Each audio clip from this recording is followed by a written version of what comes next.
Hello, my astrology friends. This is Lada from AstroLada.com, and these are your February 2024 video horoscopes for collectively for the world and for each of the 12 signs. This video will be timestamped. What can I say about February? It will be probably revolutionary for the world. It will be powerful. This word is important to remember. Powerful, transformational, and shocking at moments. And on a personal level and on a collective level, it will be full of new beginnings. Let me explain what I mean.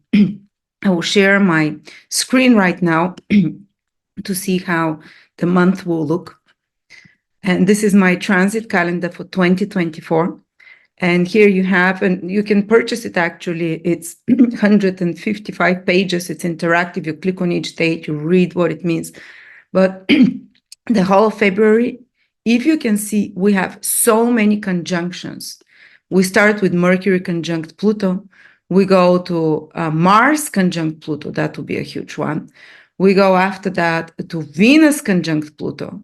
And we go to Venus conjunct Mars, 4 conjunctions. And at the end of the month, Sun conjunct Mercury, Mercury conjunct Saturn, Sun conjunct Saturn. What does it mean? Conjunctions are about new beginnings. 2 planets meet together in the sky to start a new cycle. And when we have so many, we have here 7 conjunctions this month, throughout the whole month. This is a month of powerful new beginnings in the personal life, on a personal level. It will be new territory for all of us, collectively and individually. Because, first of all planets, to have so many conjunctions, all planets need to be moving direct. In whole February, not a single planet is moving backwards. All of them are moving full steam ahead, which means we're exploring new territories. We're entering into waters we have never been before. Always the most extraordinary, unexpected things happen when all planets are moving direct, or the new program for the next 1 year, basically, is given then, the events. So on a personal level, you see a lot of new things that you didn't expect, that the new impulses, new inspirations, and they can come a bit in a shocking way because Pluto participates in most of those conjunctions. And Pluto is a planet of crisis, to shock us, to shake us up of slumber. And it's in the sign of Aquarius, most of those conjunctions. Aquarius is the sign of awakening, but Aquarius also rules society. And let me just stop share here. I'm not going to read each of those, what they mean, but I wanted to quickly give you an idea what this month will be. Look, the planets are just basically jumbled up in one part of the sky. They're starting new cycles. New program is being downloaded by each one of you. And because most of the conjunctions are in Aquarius, these are fast downloads. You wake up and you think differently about something. You wake up and you download an idea. You discover something. Aquarius is, it's a very... it's a sign of revelations and discoveries and downloads. So this is fascinating. I think a lot of you will be buzzing with electric fire of ideas, of mental ideas. But Aquarius is also the sign of society, the social and economic state of the world. It rules everyone, the normal people, the politics. Aquarius rules politics, Aquarius rules the markets, Aquarius rules the economy, society. And Pluto has just entered Aquarius in January, but now it will be fructified, or it will be, let's say, impregnated, let's say, and it will impregnate with its revolutionary and transformational impulse, Mars, Venus, and Mercury. 3 conjunctions happening in Aquarius through Pluto. So the changes are just beginning, guys. Hold on tight. I think it's going to be like a roller coaster collectively. Let me give you an example. Last time, Pluto, Venus, and Mars were close together, you see, and they were close together again at the end of Capricorn. The beginning of Aquarius was in February 2022.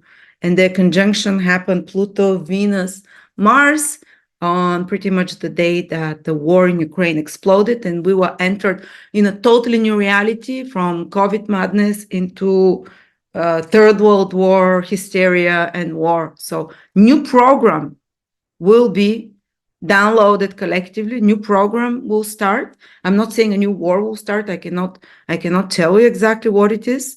It's in the sign of Aquarius, but it will shock, surprise, and bring a new direction of interest or of focus and struggles and mental focus to solve these issues in the society and in economics as well, which is Aquarius. And especially the Mars-Pluto conjunction is a bit more intense. These are two very powerful impulses. Both can have aggressive, both can have crisis-prone energy. We say in astrology that Pluto is the higher octave of Mars. And on a personal, on a political, social level, this usually, the manifestations are always more stressful because it's the common denominator energy of the world that determines the manifestation of those planetary conjunctions. While on a personal level, it can be way more positive because everyone has a different vibration, but collectively vibrations of humans is, lower because there are billions of people that live in existential fear, hunger, and when you merge it with people with higher vibration, it becomes lower. But what I see is that there might be certain dangers with Mars Pluto of aggressiveness. There's almost like terrorism energy around there on society, Aquarius, so almost like some kind of a crisis, economic, social, banking system. Aquarius can be connected to the economics, or Aquarius also rules the internet. And there can be some kind of a crisis or shock or surprise happening in regards to, let's say, maybe cyber events of some sort, or some new direction that comes, for us collectively that surprises us. It's really hard to know exactly what. And this all conjunctions of Pluto with Venus, Pluto with Mars, Pluto with Mercury are happening at 0-degree area Aquarius tropically. This is powerful new beginnings. This is totally new karma that is coming, or totally new, might be something unsuspected, It's not something from the past that we carry on doing. It's something that takes us from a blind spot and pushes us into new directions. 0 degrees, very Aquarian degree. And Aquarius, of course, shocking sometimes. And Pluto is crisis driven, but it's about transformation again of the collective consciousness. And unfortunately, transformations always happen collectively through some kind of a crisis that makes us pay attention to something. But on a personal level, and by the way, where Pluto meets Venus, Mars, Mercury at the 0 degree is where Jupiter and Saturn met in 2020 at the end, when our reality started changing. So they're activating this degree. So there can be a lot of new programs that are dispensed from above for the humans now, that are in alignment with this Aquarian principle. So it can become revolutionary, like citizen organizing themselves. Aquarius is, of course, citizens. Aquarius is revolutions. Aquarius is citizen activism, citizen.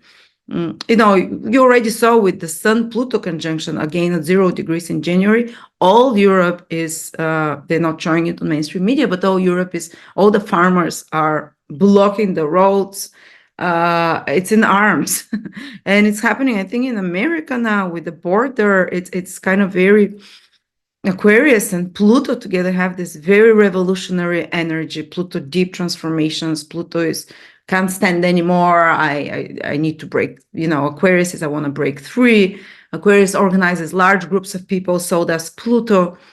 So it's kind of revolutionary energy, I feel. But of course, dark forces will also use this energy to dispense their program for the Aquarius age at the 0 degree, which is digital control, digital, all of those, total domination of the people. And it can manifest through some event that this is pushed through. Just telling you, but this is very, very important month of the new beginnings. But on a personal level, I don't want to scare you so much. Because it can be incredible, especially Mars, Pluto. Yes, it's hard conjunction, especially if it aspects personal planets of yours, whatever, if you have something in early degrees of Aquarius, like I do, early degrees of Leo, or early degrees of Taurus, early degrees of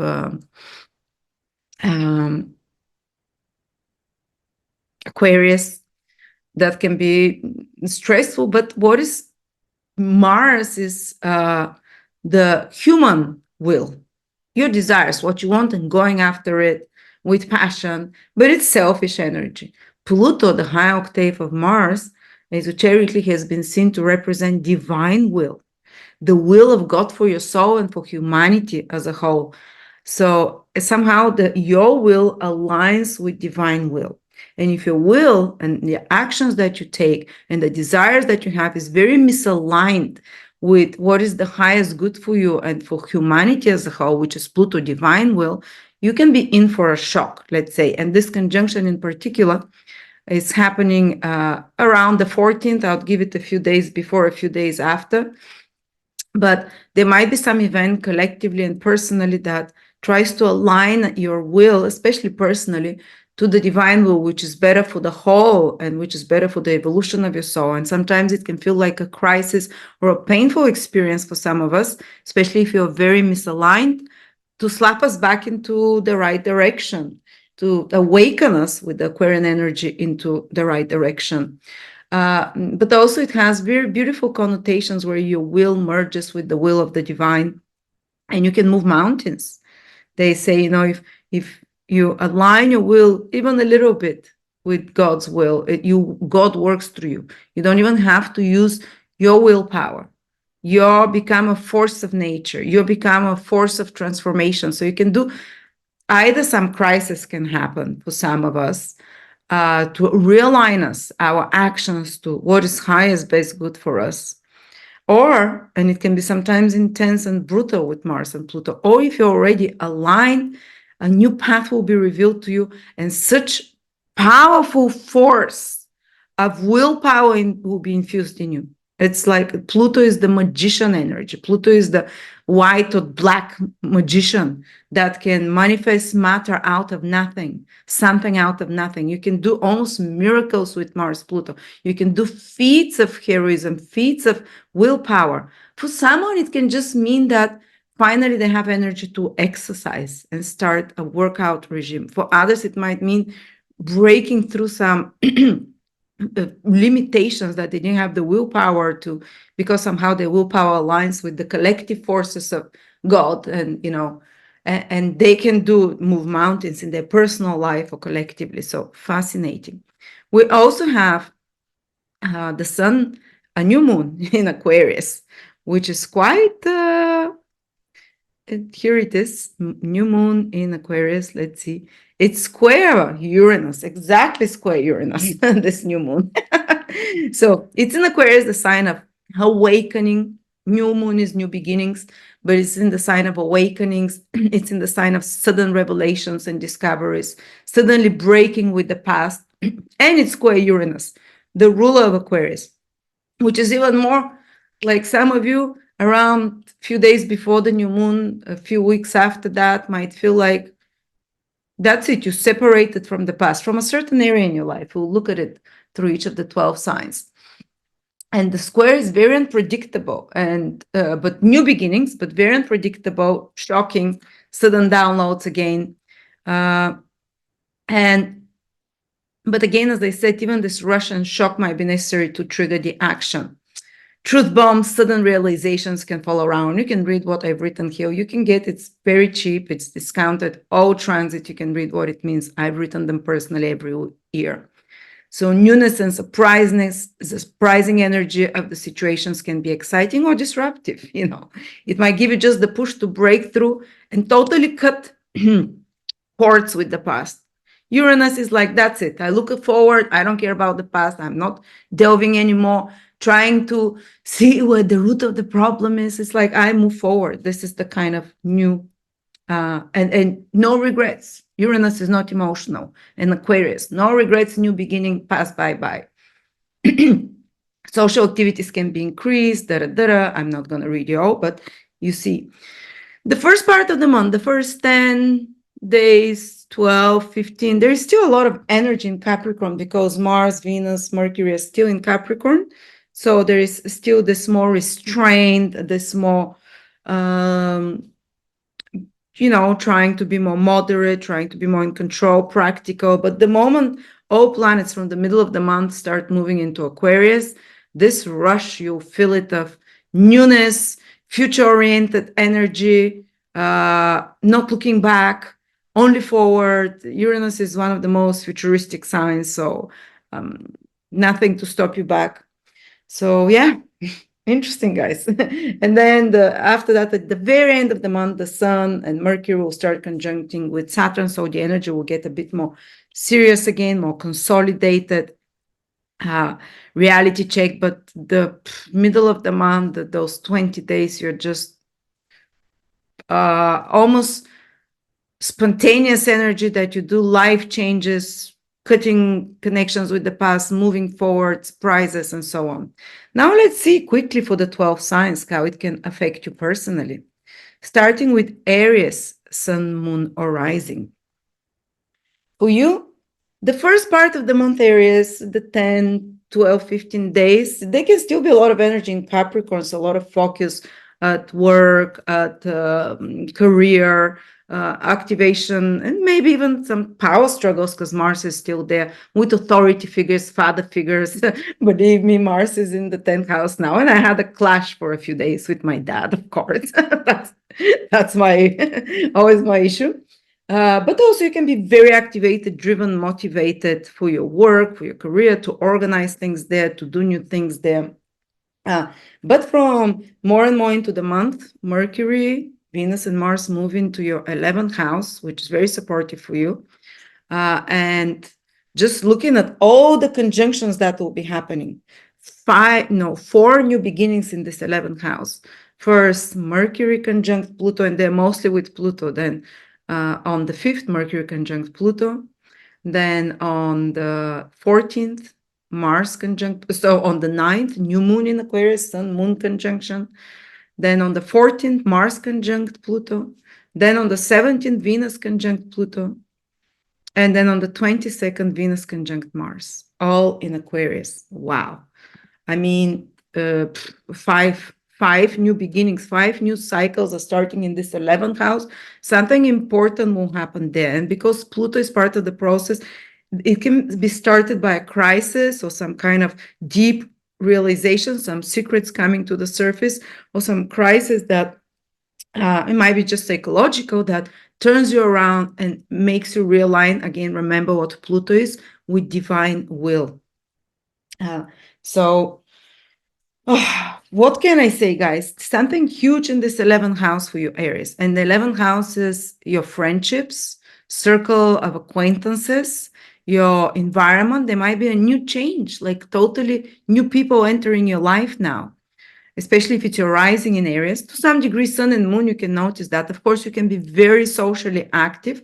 You can meet even some powerful people with Pluto connections. You don't have to even meet them in face. You might connect somehow online. And 11th house rules benefactors, people like friends that love you, but also friends that, or acquaintances, or someone from a social circle that has trust in you, faith in you, takes you under their wing. So there can be some developments there as well, in a very important life transforming way almost. Or 11th house is also to do with your long-term goals and dreams, very future oriented. So you would become very progressive, forward moving in that time, very active. It's a very active house. If you might get invited to places with people, with friends, I would say, of course, Pluto is involved. It can be intense, but I would say take those opportunities because they can take you and realign you to the divine will for you, and reveal new paths and new long-term goals and desires for you. Of course, you have to be a bit careful with Pluto because there's possibility that some of those people might be manipulative, or they might be putting too much pressure on you. But things will be developing fast. Also, new long-term goals and dreams and ideals. You can start working on some long-term project that can transform society. Or that's 11th house is very business oriented. That's your clients. This is your social ability to reach others and to have your hand on the pulse of what is necessary in society, what are the new trends. So some of you would be almost like downloading ideas, maybe business ideas, maybe ideas how to change society, maybe ideas how to have more income, because the 11th house is about income as well. And it's I would advise you to act on them, to start acting on them as well. And you can never be guaranteed the outcome, but this thing will come. And so new income, new possibilities for a business, or 11th house is your clients and your followers. If you have such anything like that, you can start new projects or outreach, gain new followers. Of course, Pluto is involved. There can always be some power struggle there, or some love-hate extreme situations with friends, with followers, with clients, that pushes you to make some changes and renovations in some way. But yeah, look at all of this energy. Maybe you might be doing some big project or connecting with like-minded people that transforms you, and people that really change something in your life, and socially more active. And yeah, that's very much most of the focus for you, Aries. And at the end of the month, you start feeling this 12th house, the last 7, 8, or 5, 6 days. Possibly you might start feeling, after this busy energy, might need to take a break. 12 houses of break to recharge, maybe go away from the end of February into March, into a holiday, faraway place.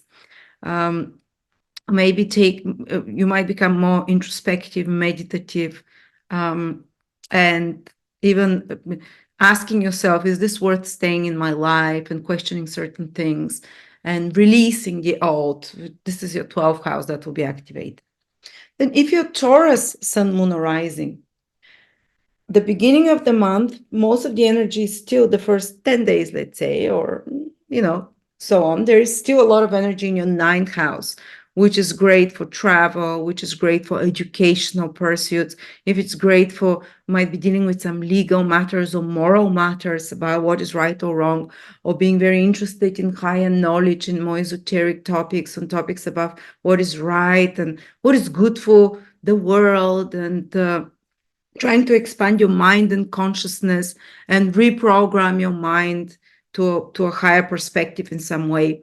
But progressively with the month, all planets and Mars and Mercury will move into your 10th house. Very powerful position. Taurus, maybe this will be one of the most powerful months for you.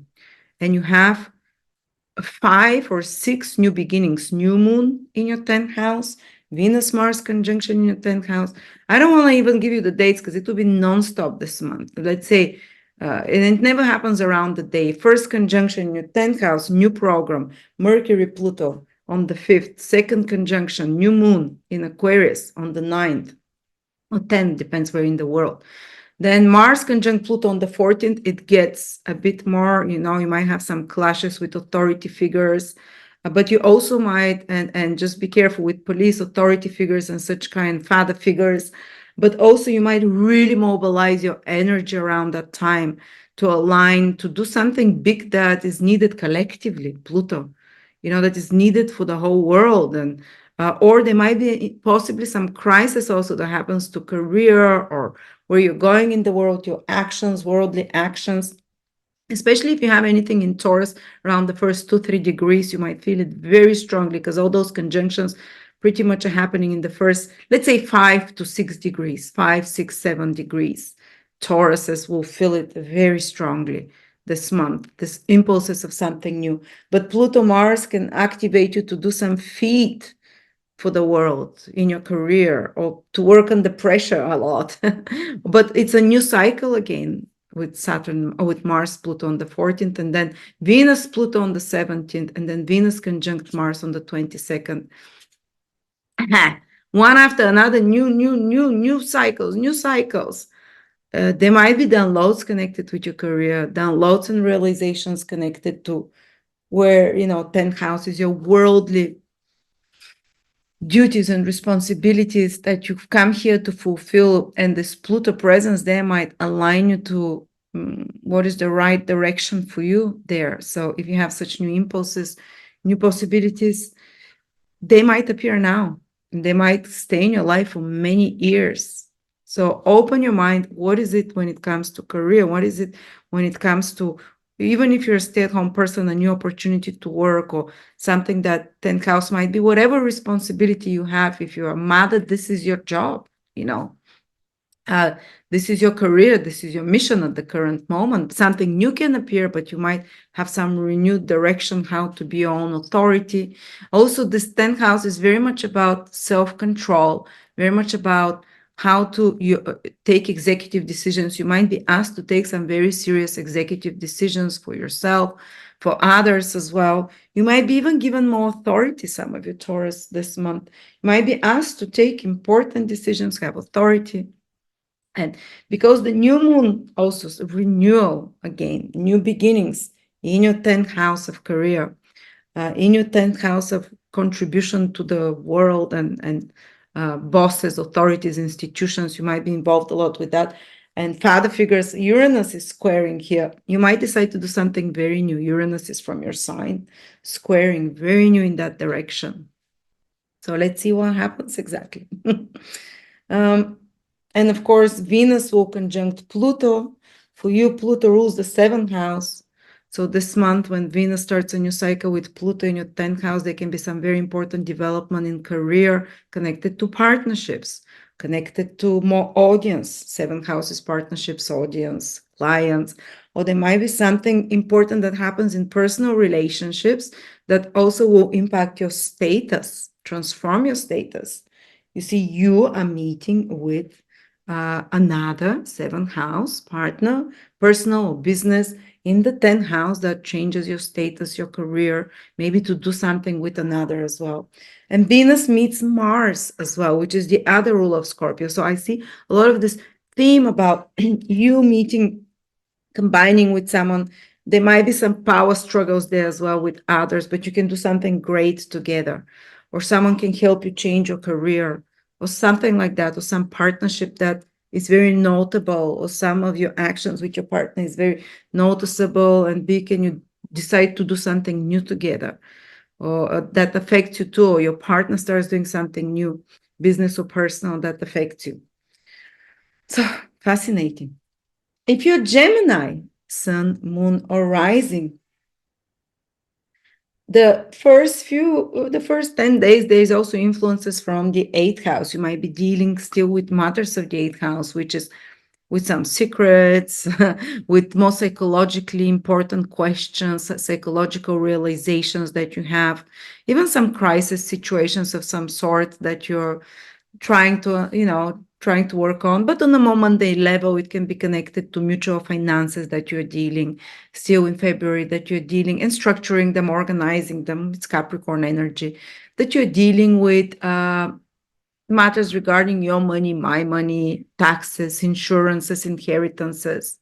Of course, the deeper meaning is psychological transformations, that in the 8th house realizations and so on. But progressively and more, already from the 5th, Mercury first joins Pluto in your 9th house. So the first conjunction, we start having conjunction after conjunction in your 9th house, all of them in your 9th house. If you're using whole sign house system, of course, with Placidus, it might be still in your 8th Aquarius, or it might be even in your 10th. For that, you need more personal horoscope, for my personal transit calendar, which shows you specifically. But Mercury conjunct Pluto first, then new moon in your 9th house on the 9th.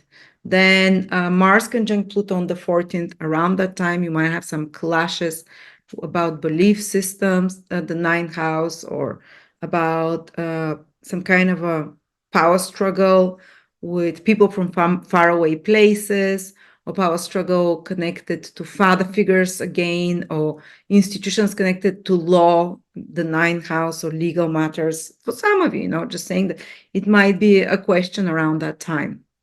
And then you have Venus conjunct Pluto on the 17th, and on the 22nd, Venus conjunct Mars. So it's non-stop new beginnings, new program downloads. And it's this 9th house, which you're very lucky about, Gemini. Very lucky, because it's the luckiest house. It's almost like unlocking of the channel between you and your higher self.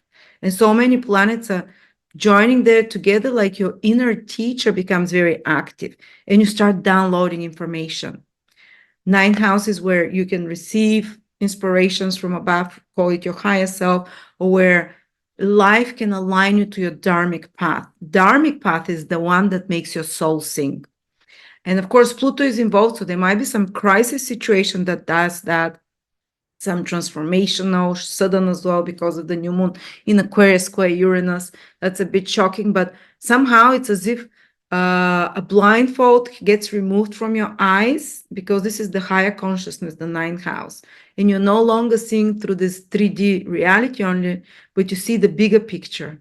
And suddenly you realize, wow, I can see as if you're on top of the tower and you can see the whole area around you. So some kind of a blindfold gets removed from you and you see, you awake, this very awakening concentration of planets. Some of you who are, evolved enough might even have spiritual awakenings, finding a teacher, finding a teaching that is the next level teaching for you. You might even have a period of some experience where you're really break away from an old belief system, which not that is negative or bad, you have outlived it, you needed it for that period, and you discover something way more profound because Pluto is involved, way more aligned to your dharmic path of what you're here to do, what's the purpose of your soul, getting answers. They might be even intuitive or through a teacher, through a new teaching, or you might watch a video, or you might talk with someone even that awakens you to new possibilities and perspective, opens up your horizon, might even be a bit of a shocking transformational change to your belief system and embracing some kind of a new belief system that your life will not be the same after that. That is more empowering. Pluto is participating there. That Pluto is the planet of the magician that can create nothing out of something out of nothing. That manifesting energies. Pluto can organize matter around it and manifest it like no other planet. It's a very manifesting planet. That's why Pluto rules people that can create huge cities, that can rule whole countries, because they can organize matter around them like no one.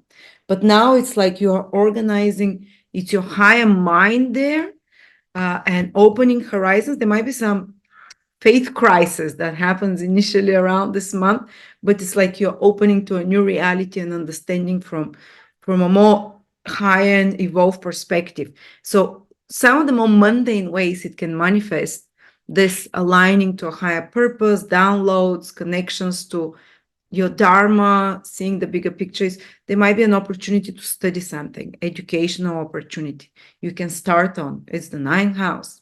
How do we expand our mind through knowledge? There might be, so that's all those new beginnings there, welcome it.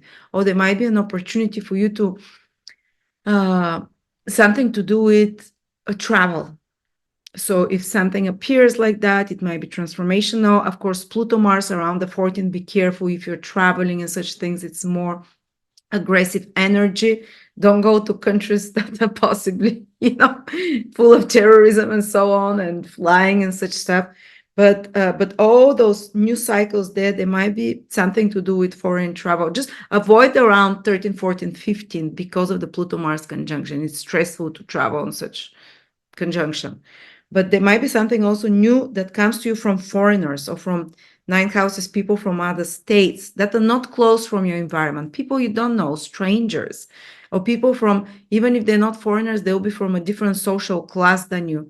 Maybe someone who is a professor, or someone who is much richer than you, someone who is in higher social position, and such. And because it's positive, this ninth house is very positive house, there can be new opportunities to you to connect with such people, to expand your opportunities, to see reality from a more expanded and optimistic version. And for some of you, it can happen through travel, through education as well. There might be also involvement with some legal matters. It's the ninth house after all, and the beginning of something connected to that. But if you want to if you want to start teaching, if you want to start mentoring of any way, this is again the energy of ninth house, which is so powerfully activated. But if you don't have such, public or ambitions for such, It can be just that something changes in your mind, that you receive incredible insights from prophets or astrologers. So you're reading something, ninth house is all those figures that see somehow the bigger picture and that can direct you. Or even if you're talking with a counselor or a life coach, they can be transformational because of this Pluto involvement. Or just new beginnings, either with foreign countries and so on. I don't want to repeat myself so much. But it's very lucky, this ninth house, because it aligns you to higher vibrations, to better karma, to almost more luck, So I would say that you can initiate very important, and of course, especially when Mercury joins with Pluto around the 5th, there is this new renewal of your energy. For the first time, Mercury joins Pluto in Aquarius, I think. Since you've been born, unless you did it last year, but there is this deepening of you seeing something that will be helpful for you for the future. And it might be even the seeds that might take many years to unfold, but that are being seeded for your mission for the next 20 years with Pluto in Aquarius, which might be some kind of a role that you'll have as a guide to others, as a advisor, helping them see, just mentioning for those of you that it resonates with them. Or might be just involvements with people in high positions and cultural, literati, and so on. And of course, if you want to publish something, or it will be well accepted if you do it now in February with all those planets moving direct and so on. But illumination of the mind. And then towards the very end of the month, planet starts moving into Pisces. There is conjunction of Sun with Saturn, Mercury with Saturn. And you'll get very serious about whatever inspirations you downloaded through this ninth house, because it's the house of downloading wisdom, inspirations, visions from above, revelations, like, wow, I know now, or I see. You might start acting on them. But because it starts with the conjunction with Saturn at the end of February, you might first start doubting yourself in some way, or have to overcome some obstacle with some authority figures, bureaucratic obstacles, or deal with such things. But you have the motivation and the force to deal with. Saturn is all kind of law and regulations, and there might be such more involvements with bosses and authority figures towards the end of February, where you're dealing with such matters and authority figures. Now, if you are Cancer, Sun, Moon, or Rising, this month starts first with a lot of still energy and influence in your 7th house. First 10 days, or, you can feel it a lot. Saturn, Mars, Venus are there. Venus will stay there in your 7th house. So Mars will stay till the 13th and Venus till the 16th. So till the middle of the month, there is a lot of focus on relationships for Cancer still. And it doesn't mean that the other planets are not acting as well, but we'll get to them. And that's energy where Venus and Mars are very close together. There is activation of possibility of meeting someone. Mars rules your 5th house as well, of romance, or very active involvement with others. Even if it's not romantic, you might be just a lot exchanging with others on one-to-one. You might be communicating with others more. You might be involved towards reaching out clients or views more. Or there might be just more people around you that activate today your driving force. But of course, Mars is still there till the 13th. What is it for? What is it till? Yeah, around. Till the 12th, 13th.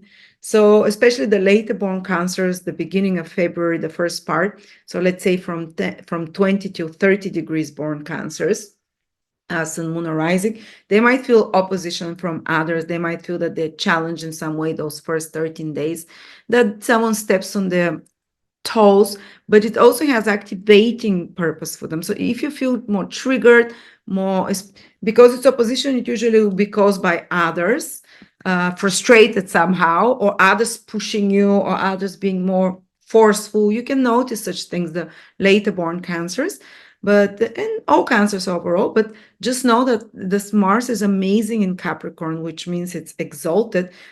So Even if this is happening, this will push you for right constructive action to change something. So look at the good side of it.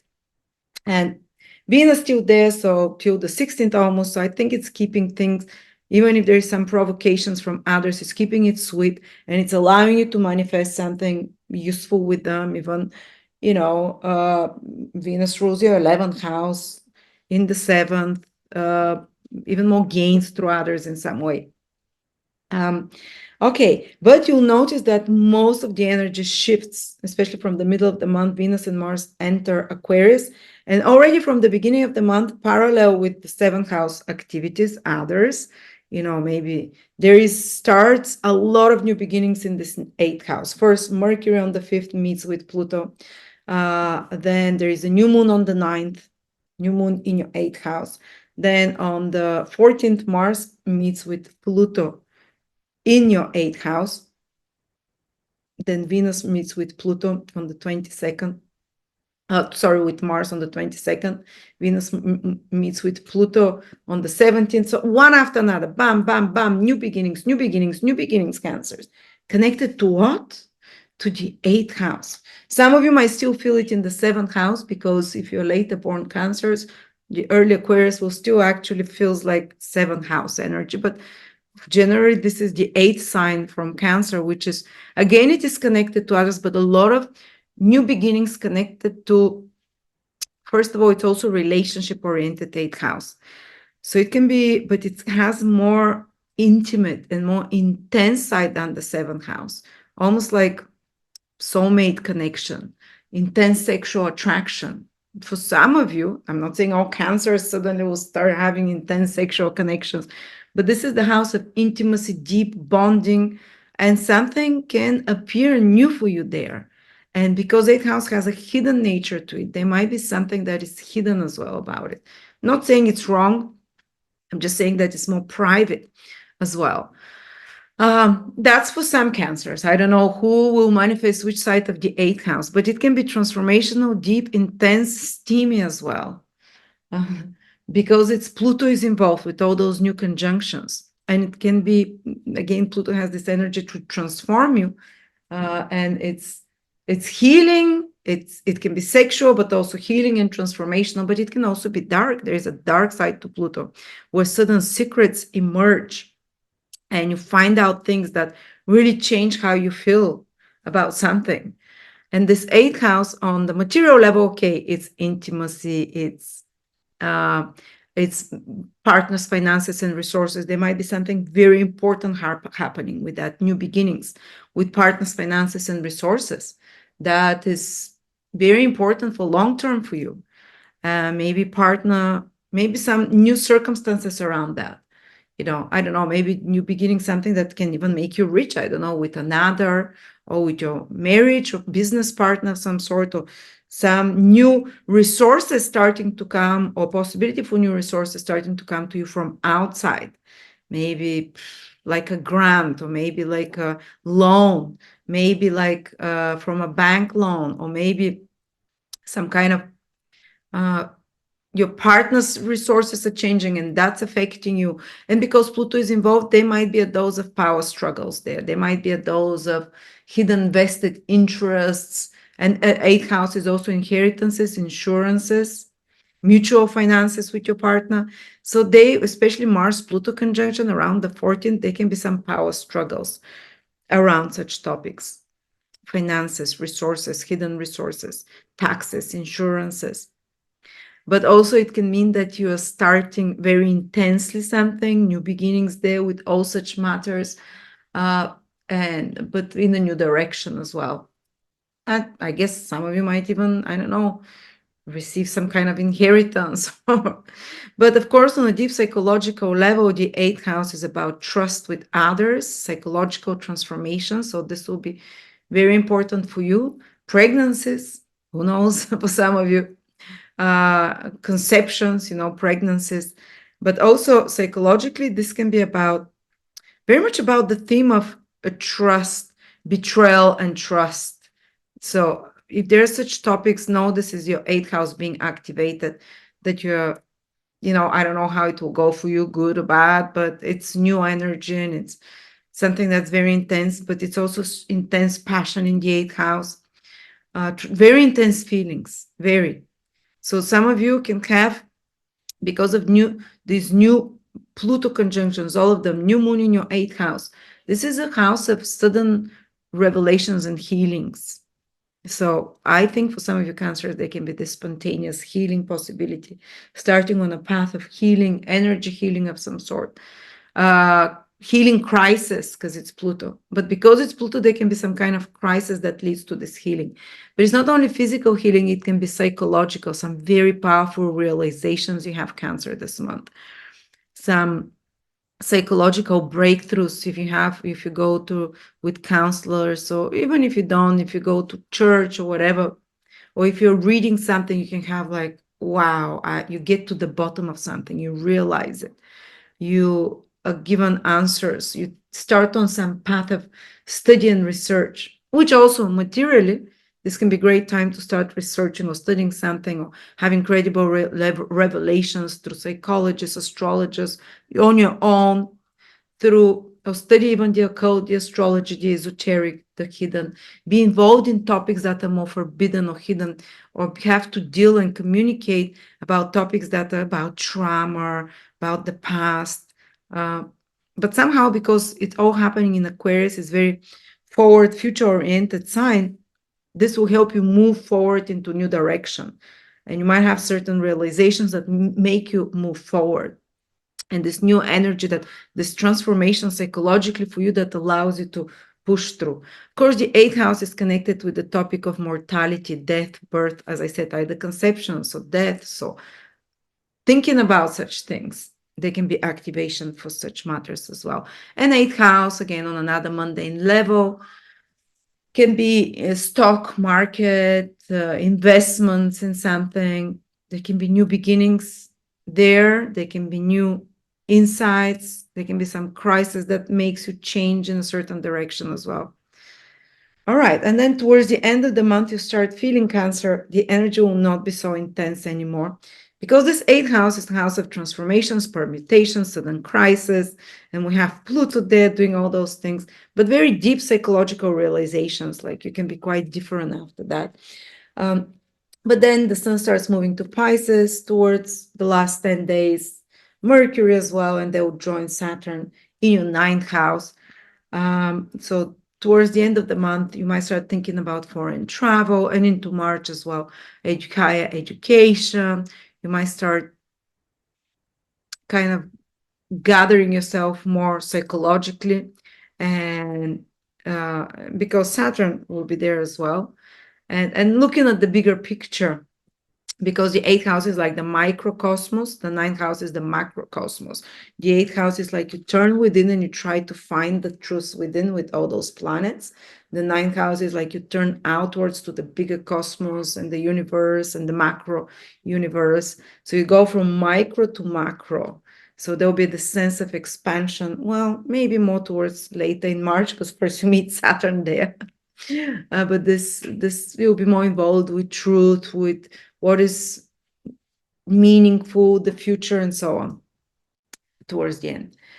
But I wanted to tell you that Saturn Jupiter sextile continues to hold you very strongly, and it's in sextile within 1 degree the whole month.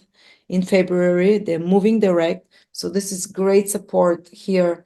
While there still be a lot of new beginnings, there is great support here with the 9th and the 11th house. So and when they're in sextile, it means you can start again new things that will grow and be long-lasting. Grow, Jupiter, Saturn, long-lasting. They're connected to education. They're connected to higher knowledge, that you can start doing anything like that. They're connecting even to foreign places, and they're connected to gains.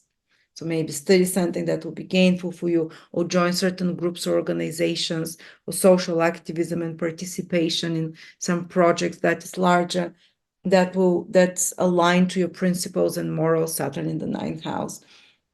Or friends and acquaintances that you meet, that you can that you're like-minded in some way and community-minded. That's also possibilities. All right, Leo, Sun, Moon, or Rising. At the beginning of the month, there's already two parallel trends that the seventh house is activated, but still a lot of activities in your sixth house. And the sixth house, so the first 10, 15 days, you still feel focused on sixth house. For example, maybe wanting to improve your health routines and exercise. And Mars is very active planet, to be very organized, and maybe start some workout routine will be great as well. Taking care of any kind of health issues, they might be initiating some kind of health routines that might be good for you, that might improve, and that you might be also consistent with. Capricorn, the sixth house is very consistent, and Venus there till the middle of the month says it's not going to be just hard work. Mars, you'd also enjoy it. There'll be love there, or you can work more than normal with the sixth house, activation. You can be noticing that you have a lot more responsibilities than other times but of course, Mars helps you get organized, get those things done, whether it's cleaning the house, whether it's something in the office that you have to do, whether it's whatever, anything mundane, practical that you sort out. And of course, Mars till the middle of the month in this beautiful sign Capricorn, where Mars loves to be, allows you whatever job you're doing it to do it masterfully, with attention to detail and control, and so on. But of course, there can be some power struggles with colleagues at the workplace, some stresses, because after all, it is Mars. And of course, you can be your health.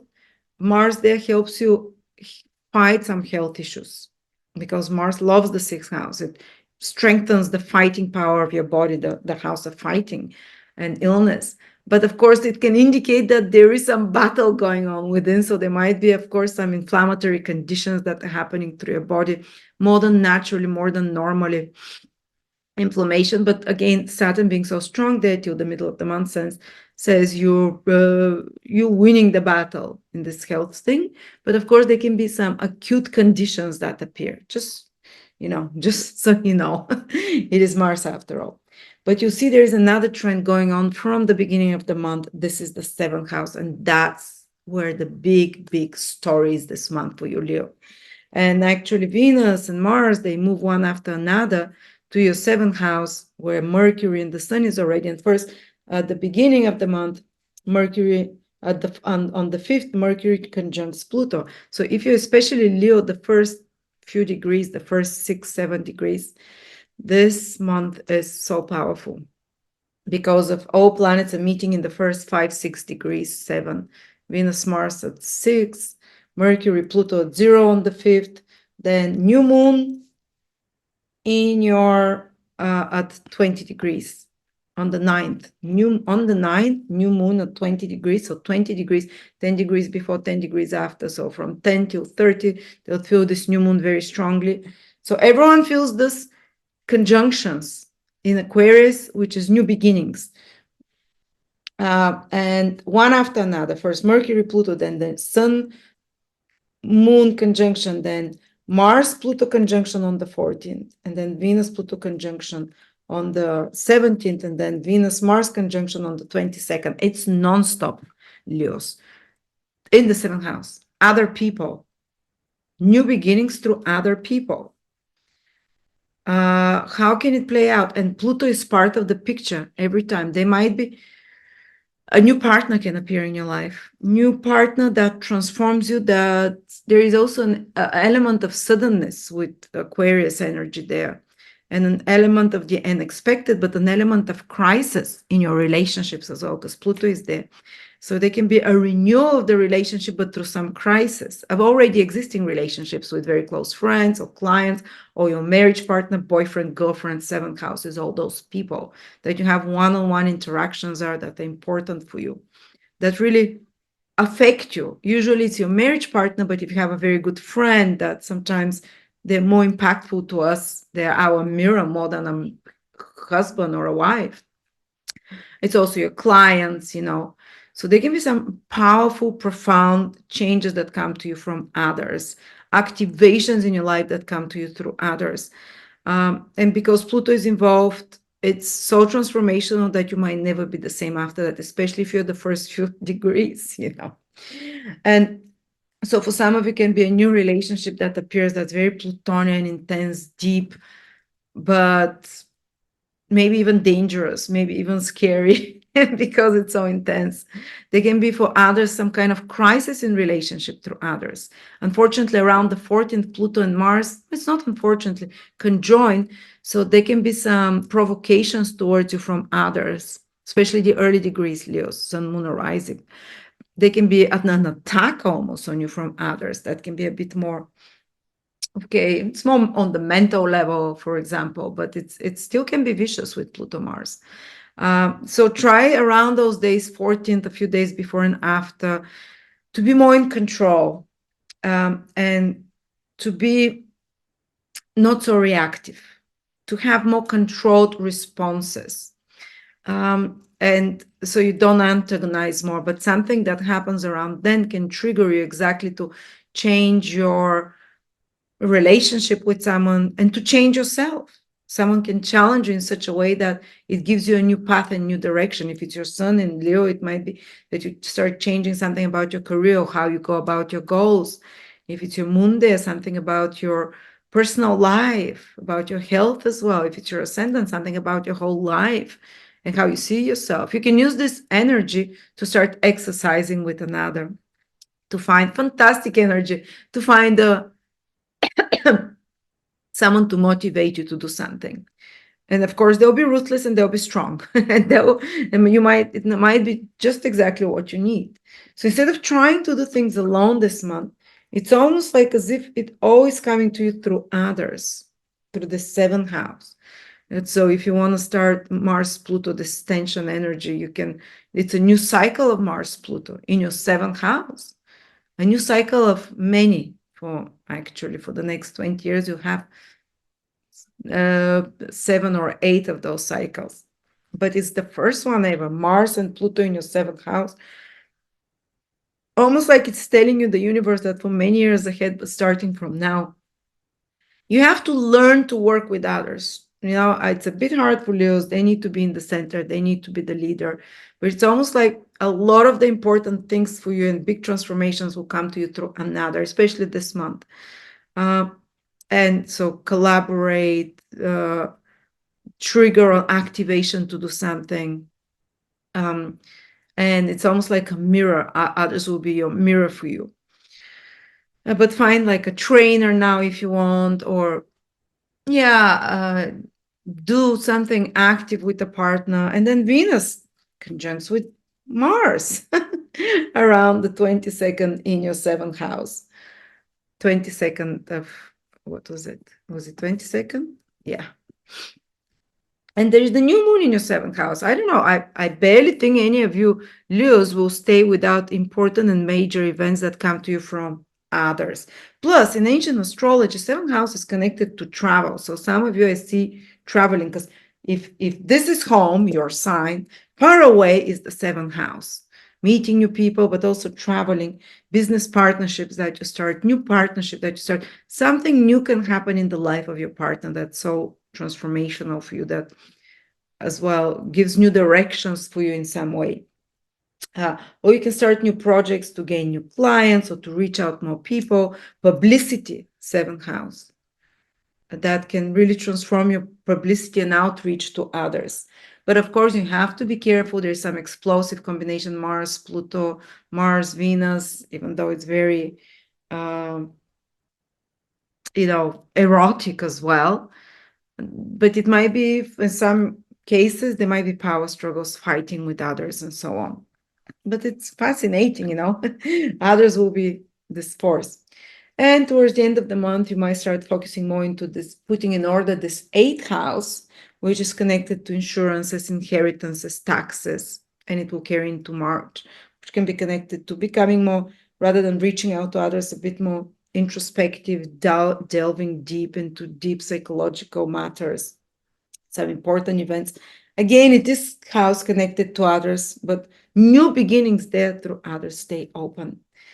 And of course, this new moon that's happening in your 7th house can also have a direct relationship to your career, because Uranus is squaring it. The new moon is around the 9th, but it's active for the whole month. So there can be some big development connected also to your career.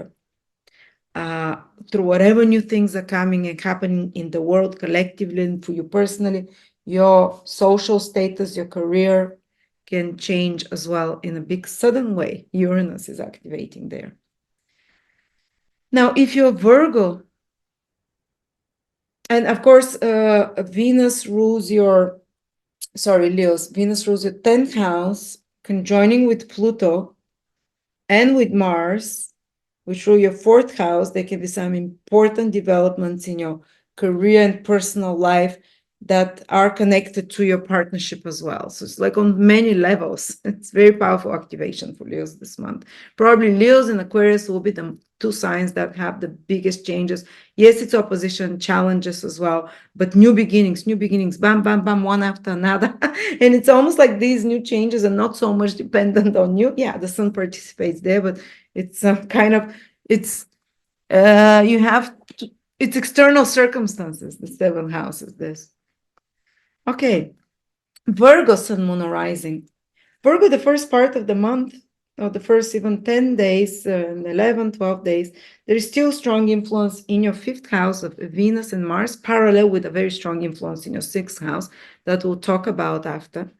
But Venus, Mars, to around the middle of the month in your 5th house, which is great, supporting Venus, aligning, sending its rays to you, protecting you physically, health-wise.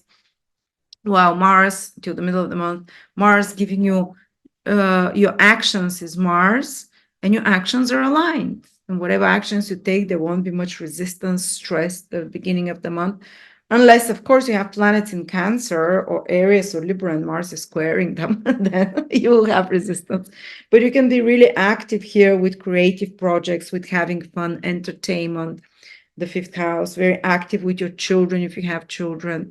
They can be very active creation of with purpose of something, either anything that is a new idea that you're putting a lot of efforts for, or creative projects, or anything that is your own idea. This is the 5th house, and focus on creative entertainment, activities, hobbies, and so on. But you see that the biggest theme is the 6th house for you. It doesn't directly affect you, but from the very first start of the month, Mercury will join Pluto for the first time in Aquarius in your 6th house. So you starting a new cycle with the planet Pluto, you can feel very intense around that time, around the 5th. You can have some transformational insights, and there might be some new beginnings connected because it's all happening. After that, Venus meets Pluto. Sorry, after that, there is a new moon in your 6th house, new beginning again, sudden because it's square Uranus. Then there is Pluto conjunct Mars on the 14th in your 6th house, and Venus conjunct Pluto on the 17th. And then Venus conjunct Mars on the 22nd, one after another, the 6th house. Virgos, it doesn't again make direct aspect to you, but it's in your house of health and work. So you might have a lot of new beginnings or some kind of important, powerful new beginnings on the first level connected to your health routines. And unfortunately, because Pluto participates, there might be some health crisis that is initiated to make you aware of some big changes you have to do. And the planets will help you with all those new beginnings. There's no better time to start a workout routine or exercise regime or some new kind of healing, or look for a new diagnostic or new doctor or some kind of a new healing therapy of some sort as now for the whole year ahead. Nothing will activate. So if you want new routines, new habits, because this is the house of breaking old habits, starting new habits, mundane, everyday habits, changing your environment around, changing your office, changing your home. This is a lot of new energy there. But also with health habits, unfortunately, because it's activating the 6th house, especially Pluto-Mars conjunction, when it happens around the 14th, for the whole month, you have to be more careful, especially after Venus leaves the 5th house, trining you, your ascendant, to be a bit more careful about inflammatory conditions or accidents of some sort, or conditions connected to Mars, Pluto can be acute, and so on. And I hope it's not this, but all those conjunctions can bring a new plan, a new program for you, how you take care of your health habits. And on another level, sixth house is your work environment and your work and your duties and responsibilities and the service that you're doing here. So Virgo, there can be new beginnings, like you suddenly realizing you want to be at a new job, you suddenly getting offer for a new job, you starting a new project at your job, the circumstances in your job change, and there's kind of some revolutionary, almost revelationary aspect to it. You might be, sixth house is also connected to your employees or the office environment, but you might be very busy with new things developing there, new things. So sixth house is people you hire to do something for you. Again, something like your employees, that there's important developments. And sixth house is the house of battleground and legal cases as well. So they can be, they say also the seventh house is there, but there is activation in this house. So there might be some developments for that. But on a positive level, sixth house is your debt. Not death, debt. What you owe to the world, what you owe to others, to banks, what you owe to another. And this activation in the sixth house, they can be, you ending some old debt and starting to fulfill a new debt of some sort, or to change something with your debt, to consolidate the debt that you have. But again, it can be for some of you definitely new job, new direction in that. And then towards the end of the month, Virgos, you'll start feeling more and more the activation of the seventh house, because planets start moving there, Venus, Mercury, the sun. So you start seeing a lot of focus on relationships, on others, rethinking, but it's conjunctions, so new developments in regards to your relationships, business relationships, collaborations with others. There'll be a lot more focus the last 7, 8, 9, 10 days, especially the last few days and into March, to others, and others will become like the moving force behind your actions, the trigger for you to activate something. Very important new developments with either new people entering your life, or new phase in the life of partners you have, or marriage partner, whatever that is starting.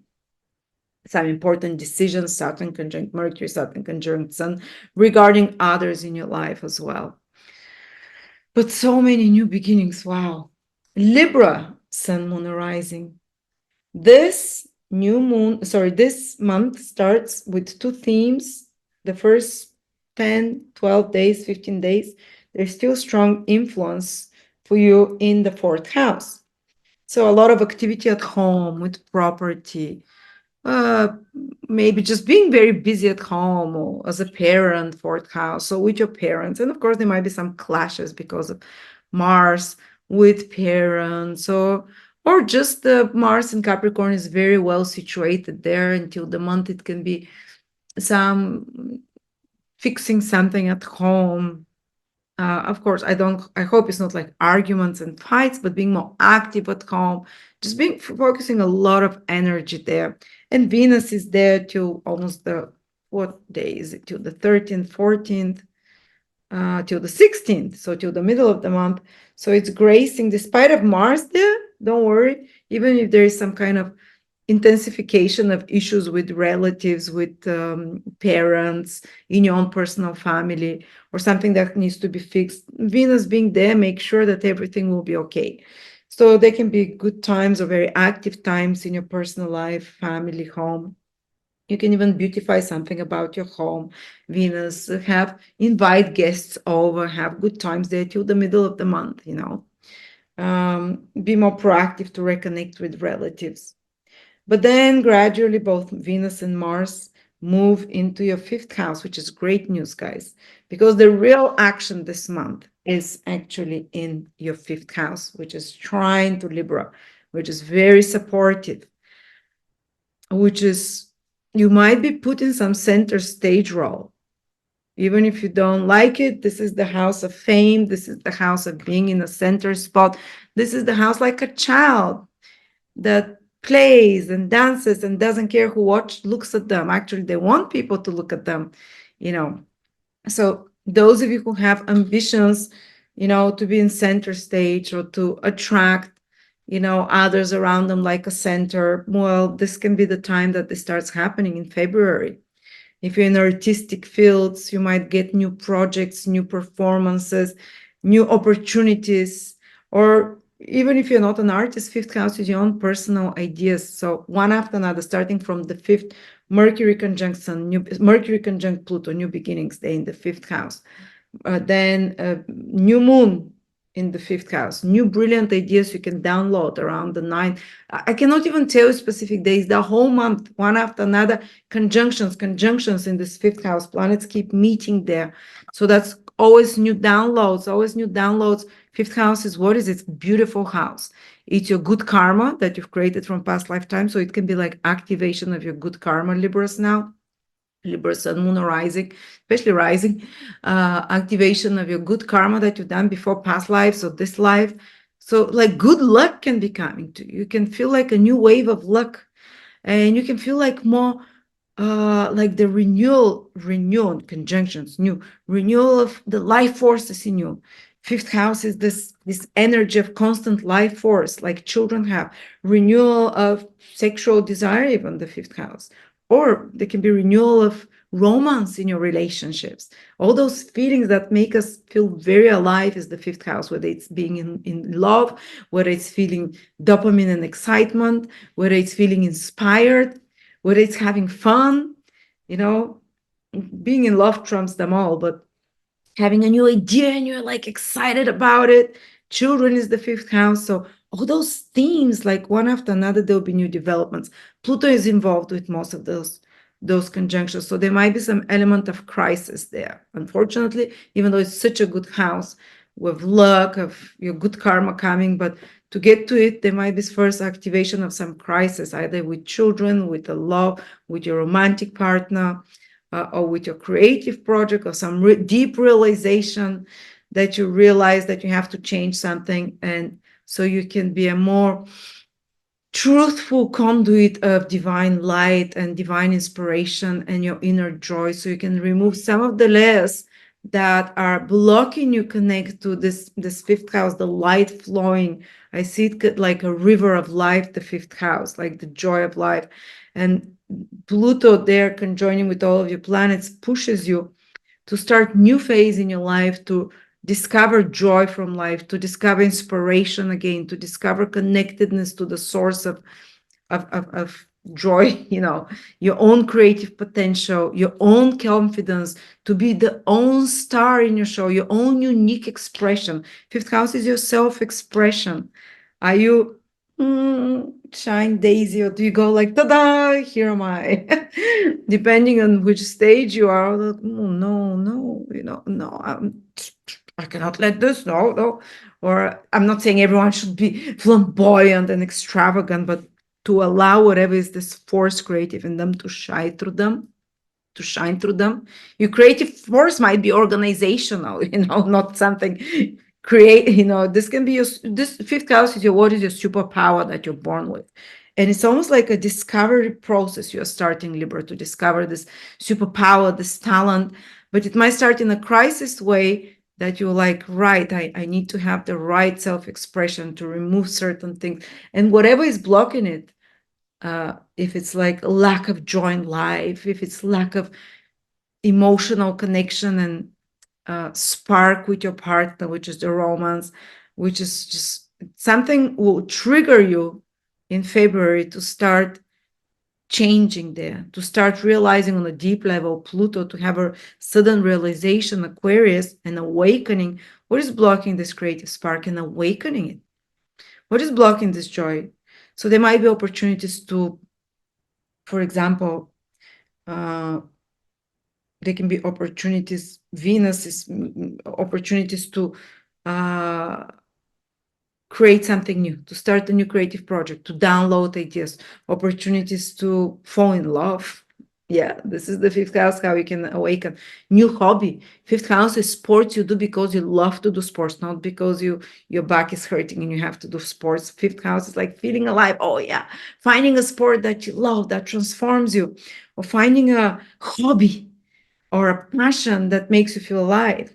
Fifth house is also stock markets as well, because it's a bit like playing the lottery, which is the fifth house, which is a little bit like, luck. So some of you might have something like that with stock markets, or something to do with investments. But what is that called? Like more risky investments, that something important is happening there for them, new beginnings, new ideas. Some of you might come up with new idea for a business, because it is, after all, the most creative house. Or they can be just that it's month of more entertainment, but because Pluto is involved for the first time, activating Mars and Venus, they can be this sense of that it's life-changing in some way. And of course, you have to be a bit careful around the 14th, when Pluto joins with Mars. It's strongly sexual combination, and it's a romantic house, but it can be more dangerous when it comes to going traveling, or going to, let's say, having fun, because the passions are too high there, and there is a possibility for crisis, accidents. Oh, your children as well. There might be some power struggles with children, or with a lover, or with your partner romantically around that time, or maybe doing something more taboo and extreme. Who knows? But yeah, around Pluto Mars conjunction, that especially with children and loved ones, it can be a bit more dangerous around that time, the middle. Fifth house is all loved ones, and besides, from quite few Libras, that might still feel like the fourth house, family and home. So that's the time to be a bit more cautious. But overall, they should be like a renewal of your life force, confidence, new excitement, new direction, maybe new love, new child, new fifth house is children, new baby project that you have of some sort. All right, so let's see how you pass through that. And especially towards the end of the month, then the passions start coming down, and you become more serious, more consistent, because Sun starts joining with Saturn in your sixth house of responsibilities and duties. And you can become more like focused on fulfilling your duties and responsibilities, and doing more serious stuff, and taking things more. I'm not saying you don't take them seriously before that, but there is this element of being almost in some kind of a swirl here in the fifth house, and excitability, and a lot of new things, and they especially affect your confidence and your self-expression, sense of joy, and so on. And then it's like towards the very end of the month, there is like calming down of the energy, Sun conjunct Saturn, Mercury conjunct Saturn.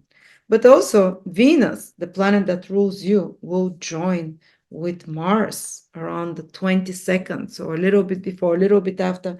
Mars rules your seventh house, Venus rules your first house, you. You might be triggered, first of all, with Mars into more action, to create something new, this fifth house, whatever, romantic pursuits, or creative pursuits, entertainment, enjoyments of any sorts. But also in the fifth house of romance, ruler first joining ruler of seventh, you can fall in love, or you can feel more sexually attracted, you can have some dating, you can have some sexual experience, or just kind of this romance going on. Or there can be a partnership that starts, meeting someone new, first rule of first joining rule of seventh, to create something together, not necessarily just partnerships to have fun or to love each other, partnerships to fifth house to create something. And if you want to get pregnant, this can be the whole month is period where this can happen, with so many activations in the fifth house. But usually these are the other children of our brain, our ideas, and so on.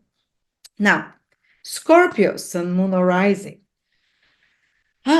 This month, there is still a lot of focus the first 10, 12, 15 days, and influences in your third house, parallel, there'll be another theme happening for you, but especially the first 2 weeks, you see Mars and Venus are still in your third house, which is great. In more communications, maybe more short trips, travels, more stimulation of the brain. It's good to learn, to study, to communicate. If you have business meetings, third house rules meetings, communications, exchanges, documents, papers, reports, writing, media. You can be active there. You can do a lot of things. And Venus makes sure that things will go well. It can be even beneficial, that you'll be heard. Mars makes sure that your voice is powerful and strong, and that you're not like shrinking, but you're speaking up. But of course, you can be with Mars, you can disrupt the of course, it is Mars. I've been watching my son Scorpio since Scorpio rising and moon since Mars entered his third house, which is the third house is your colleagues, or if you go to school, it's your school environment. Third house is your office as well, your office environment with others, working in a team with others. He's been disrupting it, let's say that. He's been with Mars there, kind of acting out, trying to lead, disrupting the environment and pissing off people. It's okay though, because Mars is very spontaneous act on its own head. But since Venus also entered and will be in your third house the first 2 weeks of February, I think it's more like about being active in a team, in an environment with others, in collaboration with others in some way, associates, or doing something that is business oriented, media. And it will go well because Venus is there making sure that you're satisfied, that you're enjoying it. And or if you're socially too forceful, Mars in the third house, that there's also the graceful side of your communication of Venus. So you say something, you upset others, and then you kind of come in smooth. And so you say something that say others are like, no, and are pushing them for something. And then you're like charming and it's okay again. But yeah, travel, communications, some of you might be buying some of you might be interacting a lot of laptops, computers, communication devices, and so on. But the truly most important theme this month is this activation of your fourth house, because one after another, all planets will be joining, they're conjuncting. First, Mercury with Pluto on the 5th, then new moon, sun and moon in your fourth house on the 9th, square Uranus in the 7th house. There can be something very important happening in your personal life, home, family, place of living, new beginnings that affects, that your relationships are affected, that your public activities are affected as well. Something sudden at that, because Uranus is involved.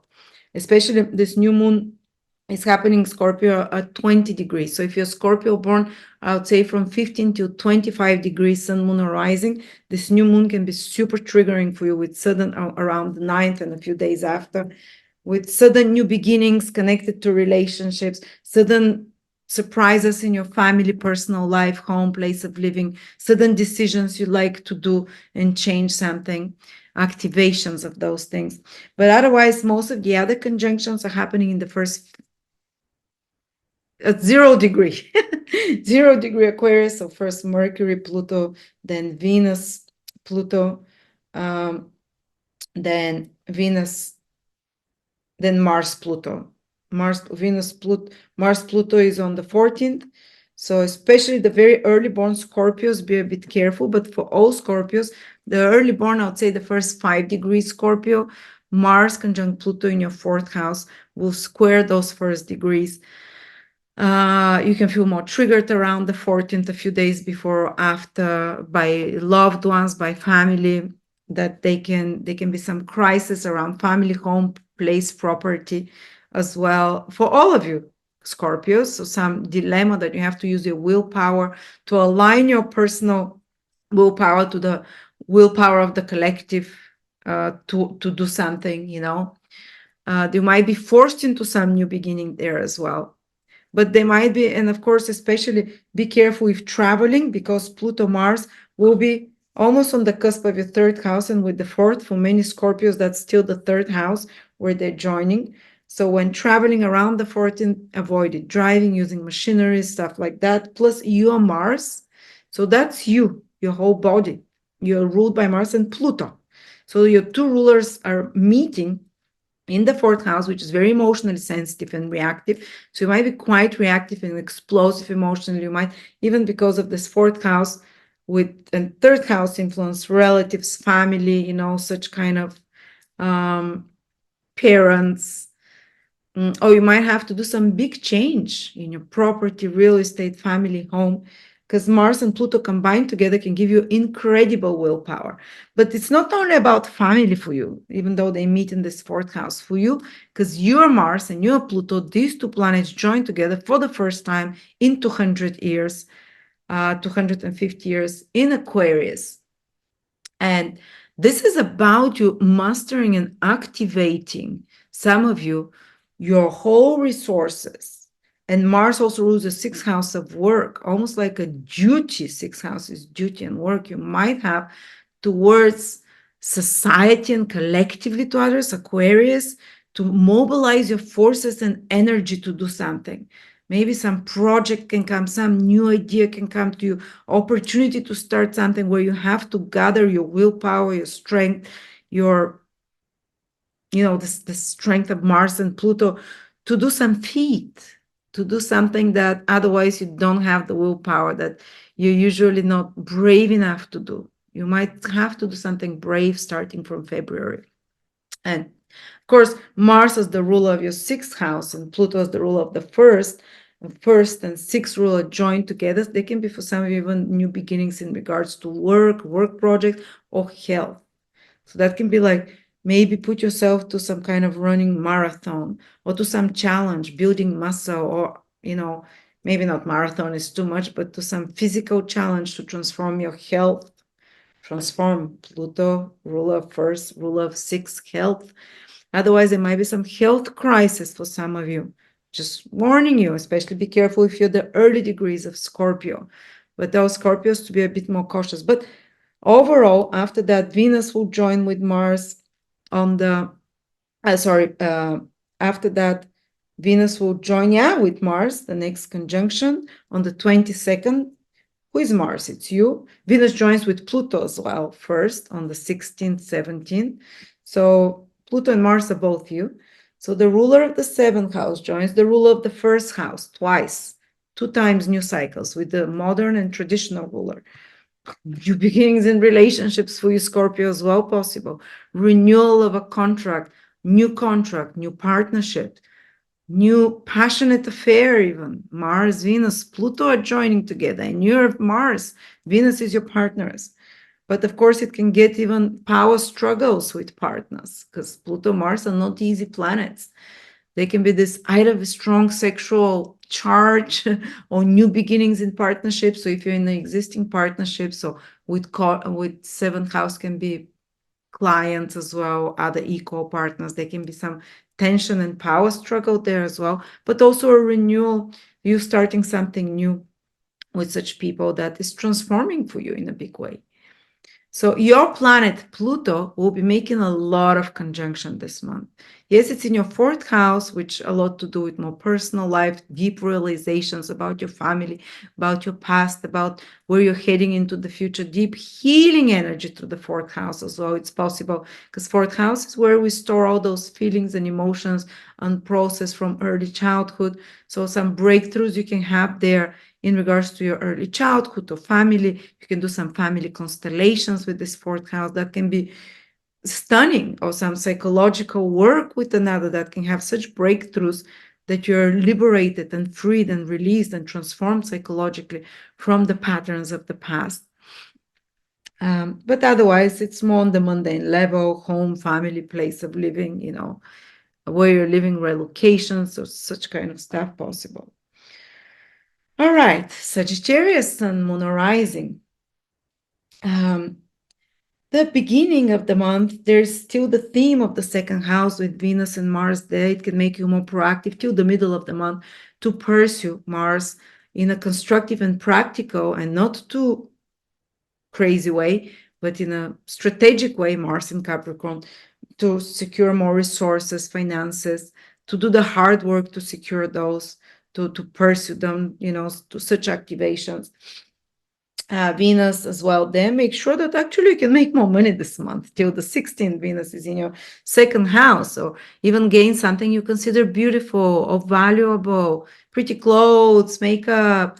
Or Venus second house is the face with Venus there and Mars. Some of you might do some kind of more forceful interventions for face beauty care, because Mars is even needles or sharp things. Venus is, it makes sure that it will look beautiful. Or for others, it might be that you're just more passionate Venus, that you buy certain beautiful things. If I do a prognosis for an 18-year-old, that can be like, oh, Venus in my second house, I bought a new lipstick and so nice. If you're a business person that runs big money, you're like, oh, Venus, Mars in my second house, I secured new resources for the company, made more money.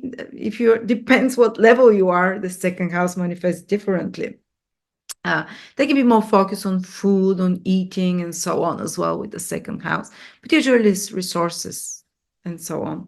But really the most important theme for you this month, Sagittarius, is this third house where everything is there.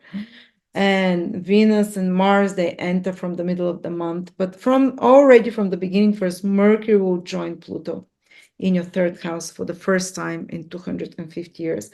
Then Mars will join Pluto on the 14th of February for the first time in 250 years in your third house. So never in your life before. And then Venus will join Pluto on the 17th for the first time in your life. And then Venus will conjunct Mars in your third house. And you have a new moon in the third house, Sun conjunct Mercury, conjunction, 5, 6 new cycles starting in this third house. What is that? And some of you might still feel it towards the second house. So for some of you, those powerful new cycles might still be connected to resources, finances, security, anything to do with how you eat still. Powerful transformations, changes, new beginnings. But for a lot of you, mostly because it's already in the third sign from ascendant, can be felt more towards third house. Powerful new beginnings with what is first, this third house, new people around you in your life. Third house is people in your immediate environment, meeting new friends, new mates, increased communications, maybe something new like new communication devices you buy, phones, laptops, or it's just it gets crazy, like so much new information is coming to you and it's profound and it's transformational. Pluto participates. It's busy. It's a highway in your mind this month. It's bam, bam, bam, and ideas are coming to you. Your brain is fast. Your brain is deep. Your brain is intense. You're discovering things. You're like the magician. Your brain is focused, Pluto, concentrated, on point, penetrating, but your communications might become so intense and penetrating that you might trigger some people because with your observations, you already have your foot in your mouth. Sagittarius, of course. Rising, sun, or moon, doesn't matter. Now with this such powerful activation of your third house in the sign of Aquarius, which is again like a talk first, think later. Let's say it's very fast sign. It just says, blurts out things. And it's in your house of communication. And it's with Pluto that can have communications that are like cut to the bottom, that, you can create a few crises for yourself. There are a few enemies with your relatives, people around you. There can be some power struggles in communications online or whatever, whoever you're communicating with, but not maybe because you're an asshole. I'm sorry, but you might be saying things that are hurtful on purpose. That's the dark side of Pluto. Or just picking up fights, or because you're really telling the truth that hurts to some, but you can actually transform people around you with the words. Plus, the third house is the spoken word. And you have the planet of the magician there from now on, joining 3 other planets, Mercury, Venus, Mars. Your word might be manifesting. Be careful what you say this month, Sagittarius, because your words can carry such power. Be careful, not what you wish for, but what you say and how you speak about yourself or others. Sometimes like, damn you, and someone can break their leg. Or if you want to manifest something positive, this is powerful. Mars, Pluto conjunction the whole month. On the 5th, Mercury conjunct Pluto in the third house. Then on the 14th, Mars conjunct Pluto in the third house. Then on the 17th, 16th, Venus conjunct Pluto in the third house. Pluto is the master creator. It can create something out of nothing, the magician, master manifester. So maybe use this month to focus your thoughts into words and speak them. Third houses do some kind of powerful, not incantations, of course, but what's that called? Like sentences that are meaningful and powerful for you that can transform you. Repeat them all the time. But otherwise, let's see on the Monday level what does mean. A lot of new beginnings. Maybe some of you can meet new people this month. Maybe some of you can have opportunities for new travel. And this travel can be something that is important, transformational in some way. But of course, be very careful if you're traveling around the 14th, couple of days before the 14th, couple of days after it. Pluto-Mars conjunction, it's accident prone in the third house. Just be a bit more cautious. And also that can be time where some devices or communications break down with others, some power struggles with siblings, relatives, teammates, workmates. But again, a lot of renewal as well. New associates can come in your life the whole month. And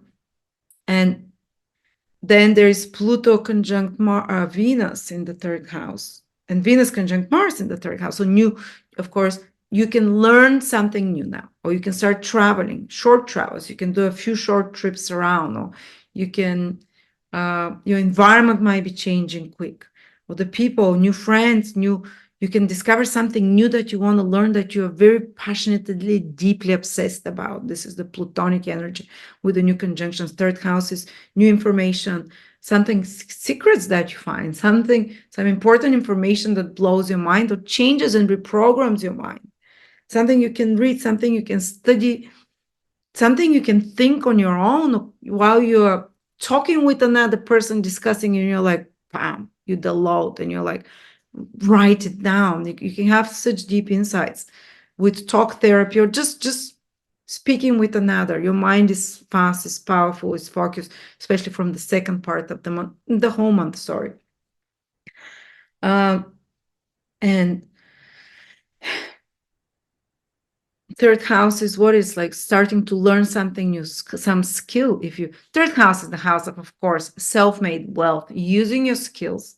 So you can initiate something, you can have some downloads now that you can start some process, which might take 7, 8 years, I don't know, or 15 till you fulfill it. But now you can start this process that gives you to have the courage. Third house is courage to start something that creates you self-made wealth, to gain new skills. Third house.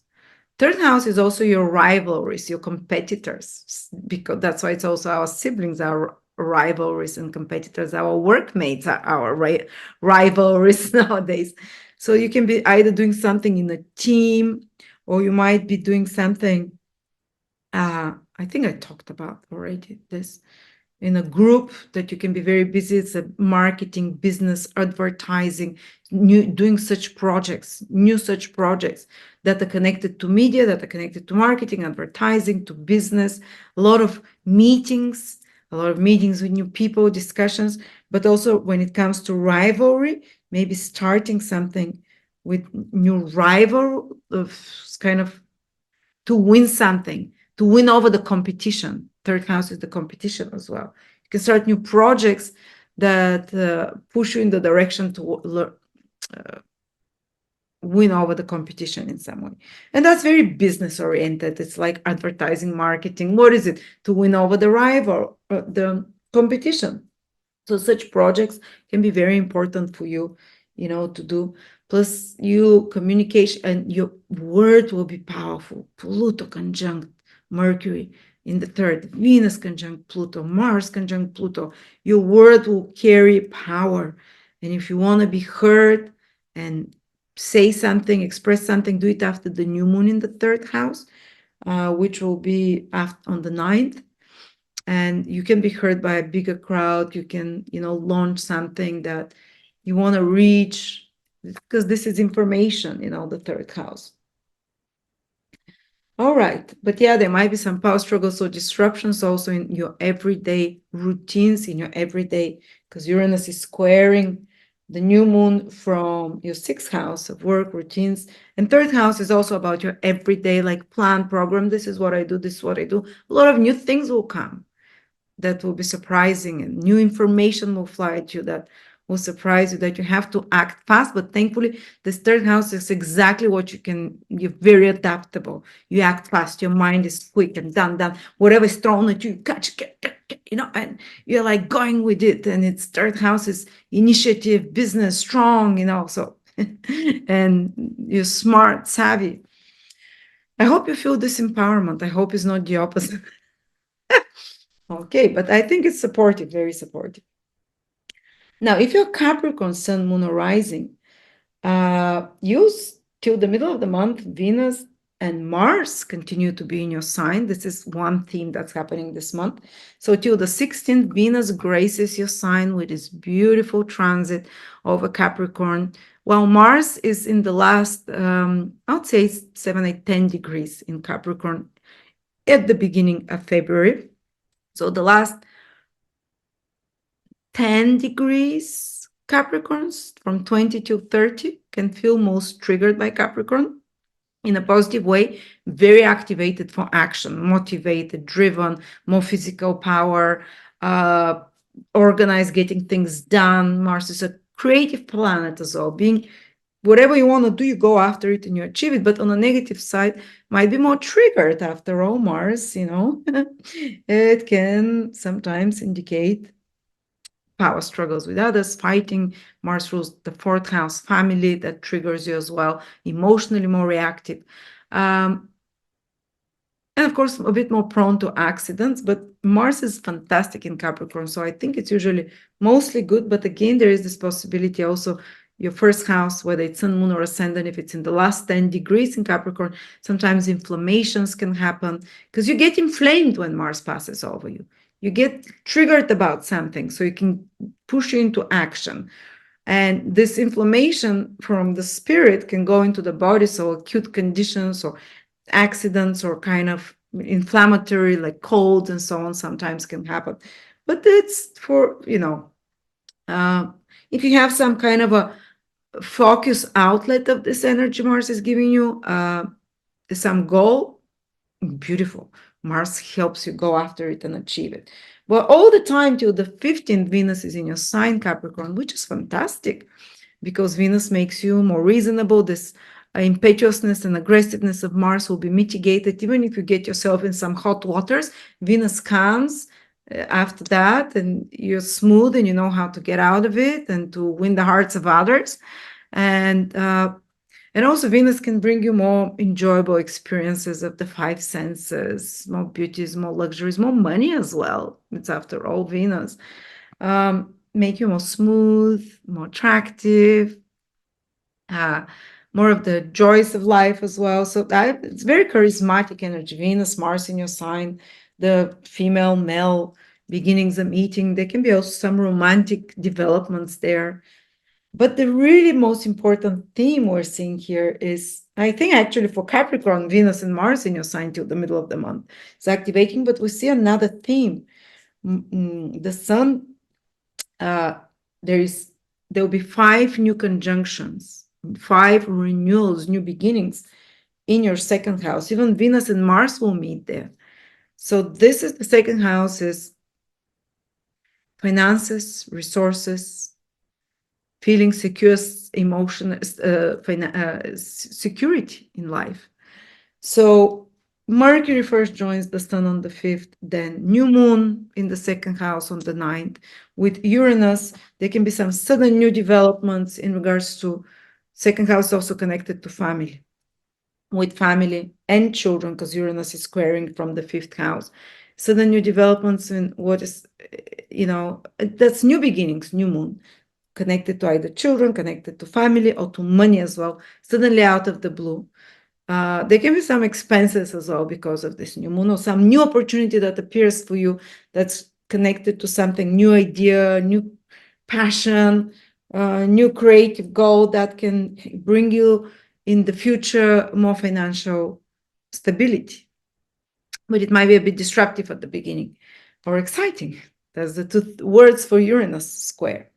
But then there's 4 other new beginnings: Mars, Pluto conjunction in your second house, Mars, Pluto, Venus conjunction in your second house, and Venus, Mars conjunction in your second house all throughout the month. Like, what's the point of giving you dates? Okay, remember the dates: the 50th, Mercury, Pluto, the 9th is Sun, Moon conjunction in your second house, but the 14th is Venus, Pluto, or 16th is 16th, sorry. 17th is Venus, Pluto, and the 14th is Mars, Pluto, and the 22nd is Venus, Mars. So what can I say for you guys? For you, because Pluto rules your 11th house, Pluto gets renewed a lot and renews a lot of planets. And 11th house is gains and long-term goals and and pursuits, and it's joining with all those planets in the second house of finances. There might be some renewal, some new ideas, some activations, new financial circumstances that are also connected to your income and earnings and gains, and by the way, this even is a combination of creating more wealth. The ruler of the 11th, Mars, and Pluto will join the ruler of your 5th in your second house. It's a powerful wealth yoga that is being formed there. And the ruler and Mercury will join it. Whoa, the ruler of the 9th. So all the wealth houses join their rulers. One after another will join with the ruler of the 11th house in your horoscope, which is Scorpio.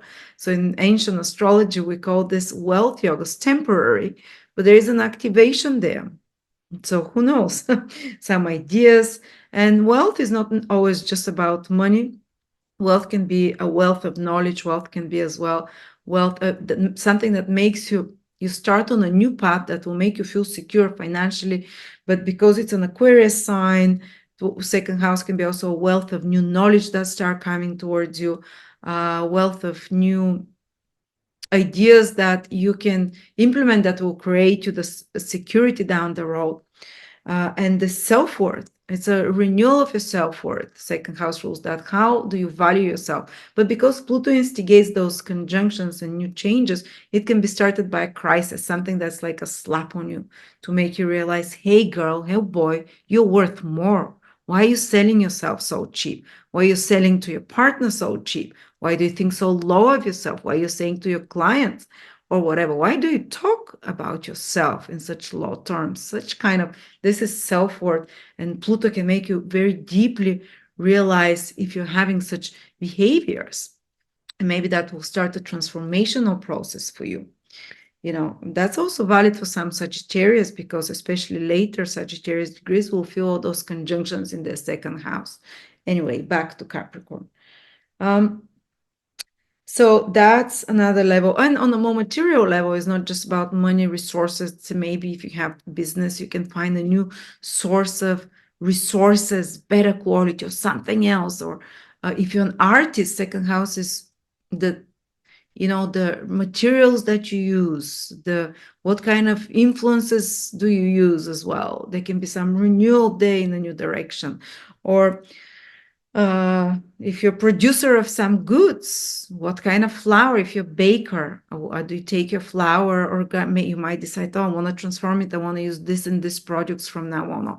Or maker of clothes, so I want to produce this and this from now on. From some transformation and change there.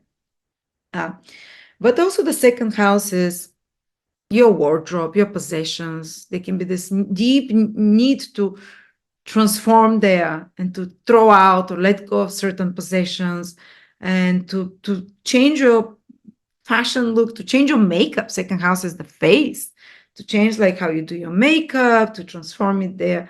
This will also affect your self-worth many times, your appearance. The second house is very much connected to the sense of beauty, fashion, appearance, and so on. Even your taste is the second house. There might be something to do with some deep realization and awareness that you need to change something, how you eat, what your tastes are, can be transformed in a powerful way suddenly as well, Aquarius. Suddenly you might not like eating something that is not healthy for you. Pluto cycles will eliminate the things that are killing your soul to align it to God's will, which is the highest good for you. So some foods you might get rid of and introduce something that is way more transformational, deep, and healing for your soul and your body. You might have such realizations in second house is teeth. Something important might be happening in regards to teeth work, how you eat, what you eat, and so on. And of course, towards the end of the month, Capricorn, you'll start seeing the Sun will join Saturn. I think it's almost at the end of the month on the same day, 28th. That will be important for you. 28th is Mercury, Sun, and Saturn joined together in your third house. But you'll feel it because you're Saturn, you're Capricorn. Remember, Capricorn is ruled by Saturn. You start like a new cycle as well. Some important decision might have to be taken. Saturn goes to the Sun, the king, the creative center of all the ideas, all the creation, the Christ consciousness, your higher self, whatever. But of course, Saturn doesn't feel so happy there because Saturn is also a boss, one boss to another boss, the Sun. You might have to humble yourself and subdue yourself to some bigger authority, the Sun. It might be your higher authority, your higher self, to take some important decision. It's in the third house towards this end of the month, 28th, 29th, Oh, no, we don't have 29th, do we? Oh, yeah, we have 29th. And Mercury is there as well. So your planet is meeting Mercury. Something important is happening towards the end, 27th, 28th, 29th for you, Capricorn. Mercury is joining your planet, some important decision. It might be some important business trip in the third house, some important business meeting, some important conversation. Mercury, the third house, some important person that you meet, new people that you meet, or some important conversations that you're having towards the end. And it's important to do the more business work then. But because Saturn is there, there can be some resistance in some important conversations, but it's good for business to discuss important things, structural, but some new ideas can be coming and some important decisions have to be taken. And you might have more communications around the end of the month, some trips that are happening, more flow of information. The third house gets activated, conversations and so on, media, important media stuff, learning courses, classes, something like that, that gets more and more active towards the end. Aquarius, Sun, Moon, Rising. Oh, Aquarius, this is the month. What can I say? This is the most important month for you, for all Aquarius, whether it's your Sun, Moon, or Ascendant. Okay, there will be other important months because you might have Sun in Scorpio and Moon in Sagittarius or Ascendant in another sign. But if you have something in Aquarius, Sun, Moon, or Rising, this can be life-changing month, especially the first 6, 7, 8 degrees people. Because everything is meeting in your sign. There's 5 new conjunctions, 5 new beginnings happening in your sign. But let's start a bit back because there is still a lot of energy till the middle of the month in your 12th house. So let's start with the less important energy. So this 12th house maybe is still making you at moments be more introspective, more need alone time. But there is a parallel trend that you have to be in the public eye and you're coming out and you're being born with the sun in your sign, and it's forcefulness to be out and about, but you find your joys and moments of retreat as well. But I don't know about you, but since Uranus entered my 12th, so Mars entered my 12th house, been having very vivid dreams, sometimes aggressive, sometimes the other Mars things. and since Venus entered, they became even more loving. It's a lot of, I don't know, I'm dreaming a lot about romantic stuff and love, but the dream life, let's say, and very vivid dreams. So to the middle of the month, you might have a lot of very vivid dreams with Mars and Venus there. And you might still have one time to withdraw and escape into certain behaviors. 12th house is also self-sabotaging behaviors that we sometimes fall to. So you might fall on such behaviors as well, or hidden vices or whatever, but it's also need for meditate, for retreat, for I've been with the 12th house, you can paint Venus and Mars there. You can listen to music. You can do walks in nature. These are all activities that will be very present with you till the middle of the month. Or do like I did a lot of retreats in spas, do such kind of stuff, massages, retreats. This is 12th house. Rest your soul, give your soul some rest and your mind as well. Or you can do some foreign trip, travel till the middle of the night. Wow, yeah, with Venus Mars now, it's already in my 12th house. I went to Romania, foreign country, faraway places, spiritual stuff, but the truly important, and after the middle of the month, both Venus and Mars enter your first house. And there's no escaping now. After there's no hiding in your private sanctuary. Then it's like all lights on you, spotlight on you. But it starts already from the beginning of the month because Mercury first in your sign joins Pluto on the 5th. So some new ideas can come to you, some powerful realizations, some important conversations that might be also some power struggle there and even confrontational a bit, but Mercury, Pluto rules your 10th house, don't forget. And there might be some ideas that come to you in regards to your career or some important conversations with authority figures, bosses, father figures, some intense, deep psychological conversations and realizations you might start having. Also, all this power of Pluto is with you, and Pluto is the master creator, is the master manifester, and Pluto is the master magician that can manifest out of nothing something. So in Aquarius, it's almost like you can program your life now. You're given a lot of free will this month, Aquarius, to program and manifest the life you want. A lot of planets will meet in your first house, so you have more of the free will conjunctions, starting of new cycles. You can program it how you want. So start it with the right set of mind. Start it already from the beginning of February, where you can program Mercury, how you think, your mind, your communications with Pluto. Empower yourself with powerful affirmations, with powerful statements. You might have some important conversations, as I said, or decisions regarding your career, or important conversations about your children. Mercury rules your 3rd house, or some crisis even, or power struggles, or decisions that you want to change something, how your relationship with children is, but you will be the one taking the initiatives from now on. You're not going to wait that your relationship with your child changes, or with your lover. Mercury is the 5th house. You're going to say, now I actively overtake, and you'd actively have the willpower to do it. If you felt, a lot of us as Aquarius over the last many years felt a little bit less under control with Pluto in our 12th house. Now Pluto is in our 1st house, and for the first time it's going to meet and impregnate and get impregnated with the impulses of Mars, Venus, and Mercury. Or should I say Mars, Venus, and Mercury will get impregnated by Pluto. And Pluto in our 1st house means power to me. How do I have the power back? Pluto gives incredible willpower. Pluto makes you align your willpower to divine willpower. If you don't want to do it willingly, with slaps. And especially when Pluto meets Mars on the 14th, a few days before or after February, if your will and your actions are not aligned to the highest good of everyone and yourself, there can be some crisis, even health crisis. It's in our sign. So 0 degrees, especially the first 4 or 5 degrees, Aquarius born, be careful.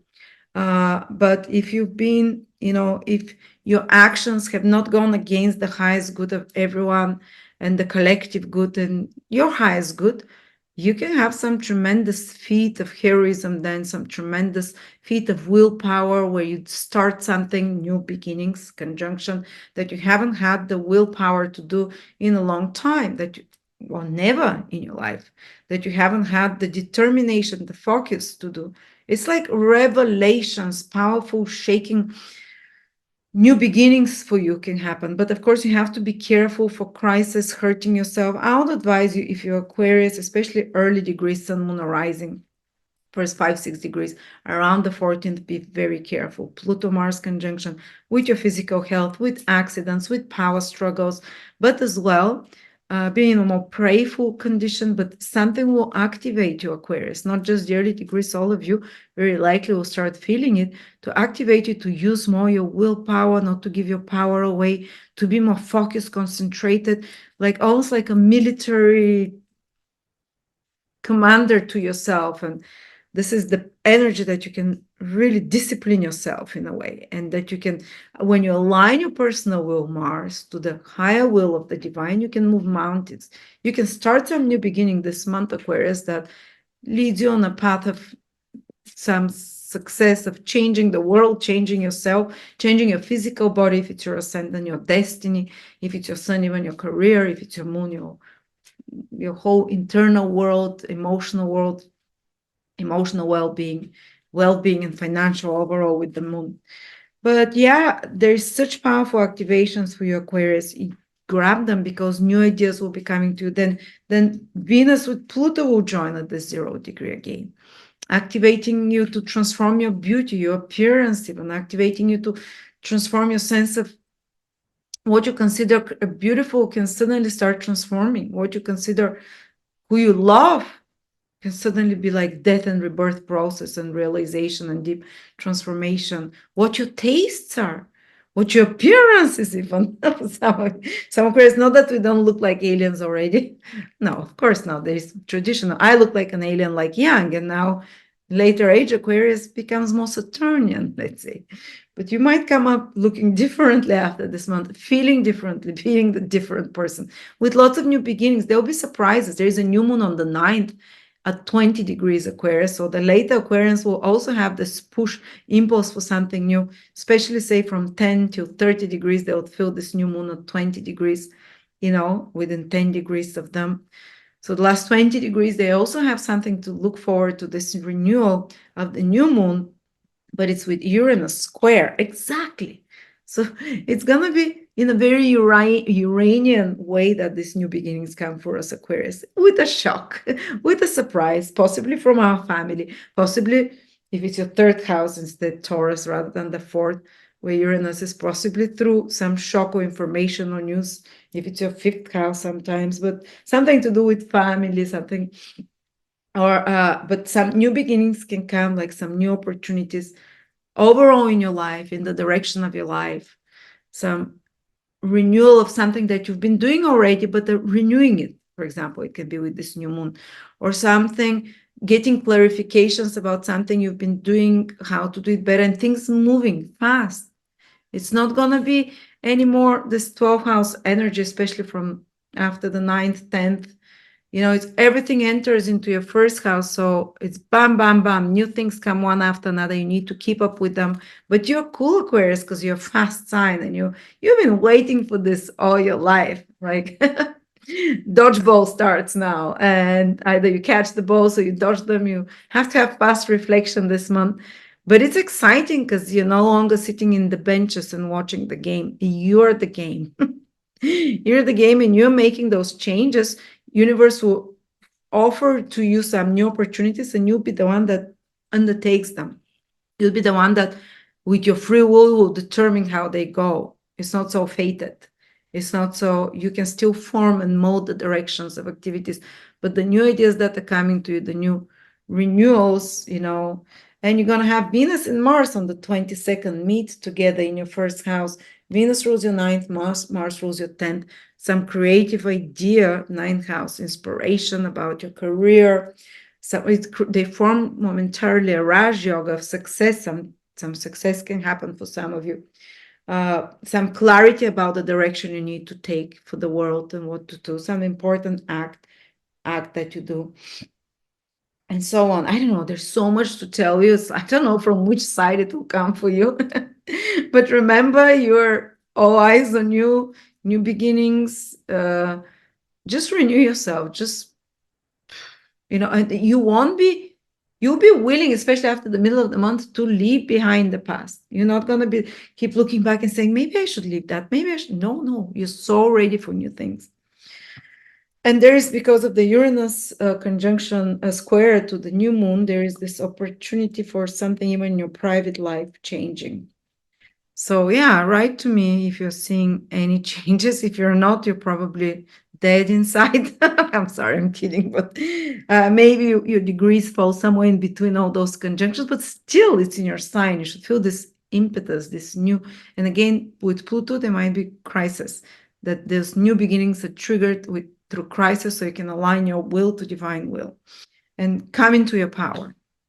But I would advise you to do things alone, to be very direct with people.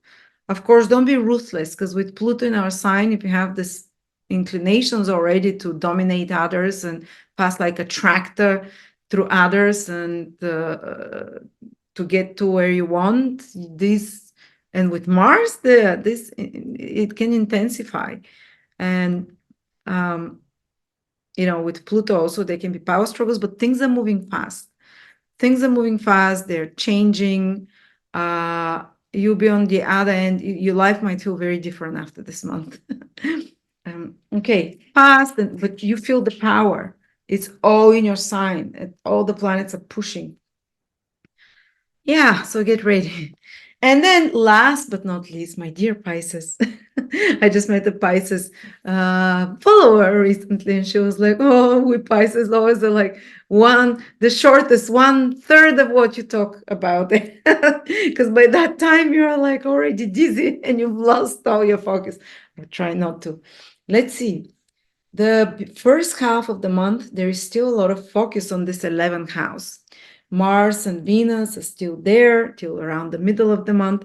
And it means that there is social activity going on the first part of the month. It means you can be proactively looking for new leads for clients, looking to connect to like-minded people, maybe going out with friends, having good social times with Venus. With Mars, this is also business house, this 11th house of gains. That's why it's your following, it's your clients, where you're proactive there, you get good results, you can be more gainful. You can also just be, you know, more socially interactive overall, and you might be more interested into what's happening with society, with the world, social matters, social topics of any sorts. This is the 11th house. So it's not all this 12th house energy, as you can see. Gradually, already from the beginning of the month, there is a huge 12th house presence for you Pisces. The sun is there, Mercury and Pluto, and then Venus enters from the 14th, from the middle of the month. Yeah, Venus enters on the 16th, Mars enters on the 13th or 12th, 13th. So from the middle of the month, all the energy goes into your 12th house, Pisces. And that is a Pisces house. But let's see how it can play out. And not only that, all those planets are joining each other. First, Mercury joins the sun in your 12th house, conjunction, renewal, new beginnings.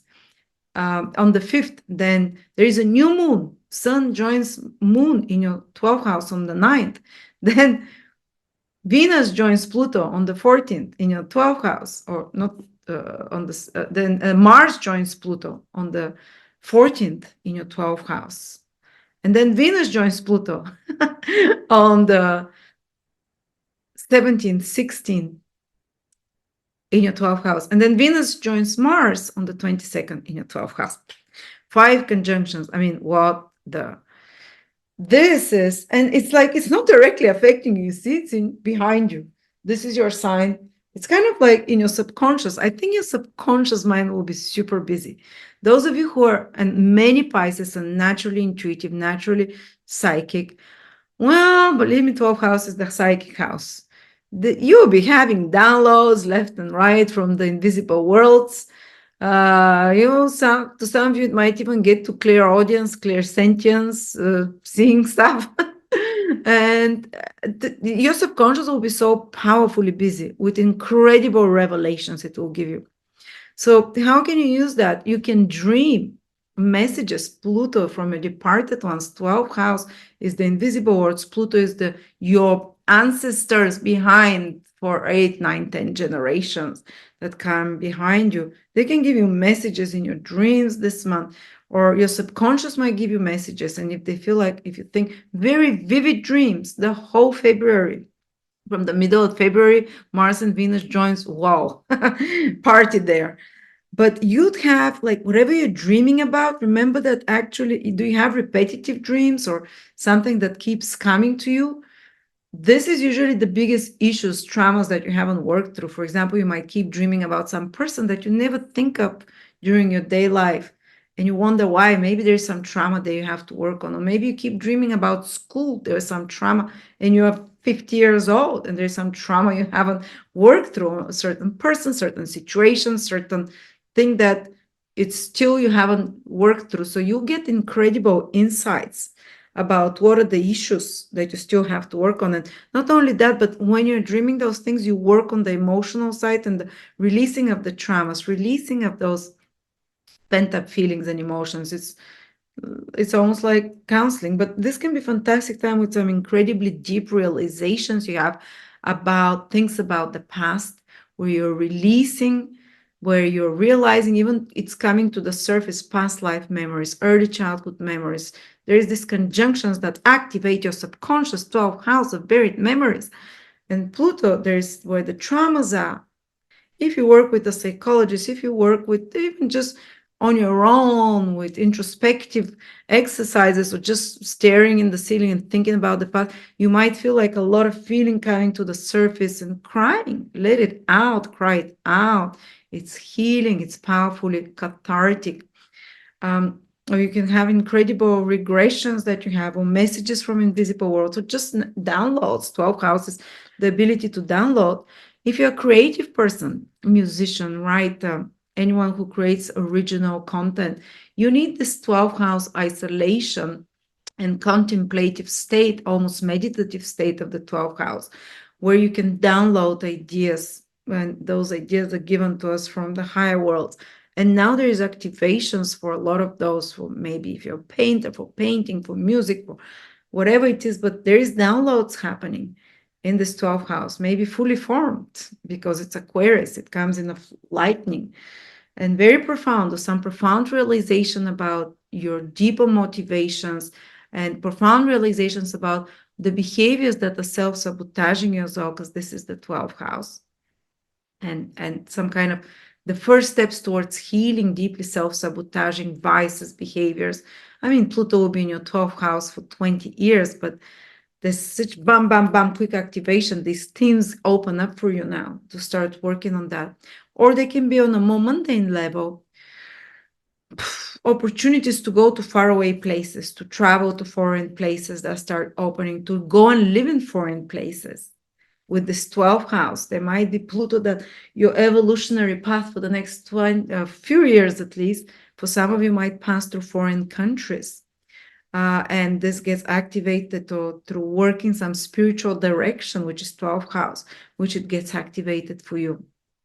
And so this, anything spiritual, anything connected to deeper research and knowledge, this is new beginnings you can have now, and deep realizations about your deep motivations, your subvert your own, psychological intricacy. You start understanding them now, like downloads. Or there can be some powerful developments that happen, realizations or intuitions that are very strong. But you might need to rest more during that time, You might feel less motivated and more wanting to relax, to take it easy, to be more introspective. It's okay. Go 12th house on a retreat. I just had the Sun, Mars, Venus, Mercury from my 12th house, and Pluto was there in January from Aquarius. I went to 2 spas, 1 foreign country, 12 houses, faraway countries or foreign countries, 2 spas, retreats, Put yourself in an environment that is not familiar in a sense. And I was sleeping a lot more, so allow yourself to sleep more. And you can have some incredible insights. And a Venus meeting with Mars, the dreams can get steamy and hot. But it's also a fantastic time to realize what you don't need in your life. And Pluto really relentlessly removes what you don't need. So almost like releasing unnecessary things, cutting unnecessary things out of your life, tackling addictions, tackling self-sabotaging behaviors. Or if you're not fully able to remove those from your life now, which Pluto might really help you with all its conjunctions there, you might truly help you to instead realize psychologically why you are prone to such behaviors, and start this healing process. And then towards the end of the month, you're going to start feeling more and more the power coming into you, because this 12th house, like your subconscious, you're busy, or maybe you travel abroad. This is great if you're doing that. Just be careful around the 14th, everyone, when Mars and Pluto conjoin in the 12th house, that you might feel like, I don't know, psychic attacks, or have more dreams that are more intense, nightmares, or just if you're traveling abroad, which is the 12th house, be a bit more careful around that time, because it's more, let's say, violent and stressful combination. Or you might have incredible results with overcoming some weakness, or which is 12th house's weaknesses, that are self-sabotaging or addictions, because Pluto and Mars conjoining together gives the alignment of divine power, your personal power with divine power. So if you're able to do this high vibration of Pluto and Mars, you can truly eliminate some incredible inner demon that is keeping you in prison, which is 12 houses, the entrapment, the prison of the subconscious, your own self-made prisons, to break through that, to overcome some enemies, entities. Oftentimes, addiction, self-sabotaging behaviors are connected to entities attaching themselves to us. So breaking through that as well. But of course, 12th house is connected to hidden enemies. You might find some hidden information. I mean, about people you thought were friends, or, that you realize that something's been happening, and that something, in extreme cases, it doesn't have to be, but because Pluto participates with all those conjunctions, some piece of information can come out that was hidden, that's a bit shocking, that can make you really change something in a big way, that can make you, and also some new developments can appear in your life that are private, that are more secretive. 12th house is the house of affairs as well. For some of you, with the activation of Venus and Mars with Pluto there, it's a possibility. Or bed pleasures in a positive way. If you're in a good relationship, it's not starting some affair, something hidden, some yearning, or some other hidden. 12th house can be like criminal activity, and I'll not advise you to that, but something behind the scenes, something behind, or it can be that you're starting new creative project that uses your imagination, downloads that we talked about, some new research that you're starting, and so on. But of course, something in a foreign country, something in spiritual matters. So if you might be starting something to do with, anything to do with 12th house, spiritual topics and so on, that might be good. I forgot what I was saying, but yeah, I don't want to make this too long for you, Pisces. Well, maybe I should, but Pluto, if there was any unclarities, because 12th house, sometimes we can have, well, can be sometimes a bit in a fog as well, and a little bit less energy physically, but this starts changing after the 19th, 20th of February, when the sun enters Pisces, and especially when the sun starts conjuncting around the 28th, 9th, 28th, so from 25th, 6th, 7th, you'll start feeling it. Sun joins with Saturn in Pisces. Mercury joins with Sun, Saturn. So Mercury and the Sun and Pisces will join on the 28th at the beginning degrees of Pisces. Not the beginning, but around 7, 8, 10 degrees. So that's when you start feeling your power coming back, your renewal of energy and forces. And that's when something really important starts happening. So I think that most Pisces will truly, some of you might sleep through February with so many planets in your 12th house, or just have a very busy internal life, or maybe holidays, 12th house, or maybe, working internally. But the truly important external things in your life start happening the last 7, 8, 9 days, especially the very end of the month, when Saturn joins Sun and Mercury in your sign. New ideas are coming to you. And these are ones where you take action on. You might be put in the spotlight, where you have some important conversations to do, some business conversation, Mars, Mercury, or some important decisions, Saturn, Mercury, some important decisions to make, some conversations that are not superficial. It's something important, you know. And Mercury, Sun as well, you might get information, news, the flow. So that if you're going to be starting new things, you might start feeling it from the very end of the month. And that can be, and the energy start coming back to you more. And the really important things at the very end of February and March will be for you. Pisces, probably the most happening month, where the most important things will happen. And the new beginnings and the new program is being given to you from March onwards after the new moon in Pisces. So you might take this month a little bit more to rest, to work on the past, this 12th house and whatever we talked about. But I don't know, because this have this energy of a lot of new beginnings, you'd also can use it, especially in regards to your subconscious, in regards to your soul, in regards to those more 12th house topics. But then the last few days, again, it's when your power starts coming back and this renewal and new themes appear in your life. So thank you so much, everyone. Hope that was helpful to you. Check out my calendar 2024 and my video, Astrology Horoscopes 2024 for each of the signs.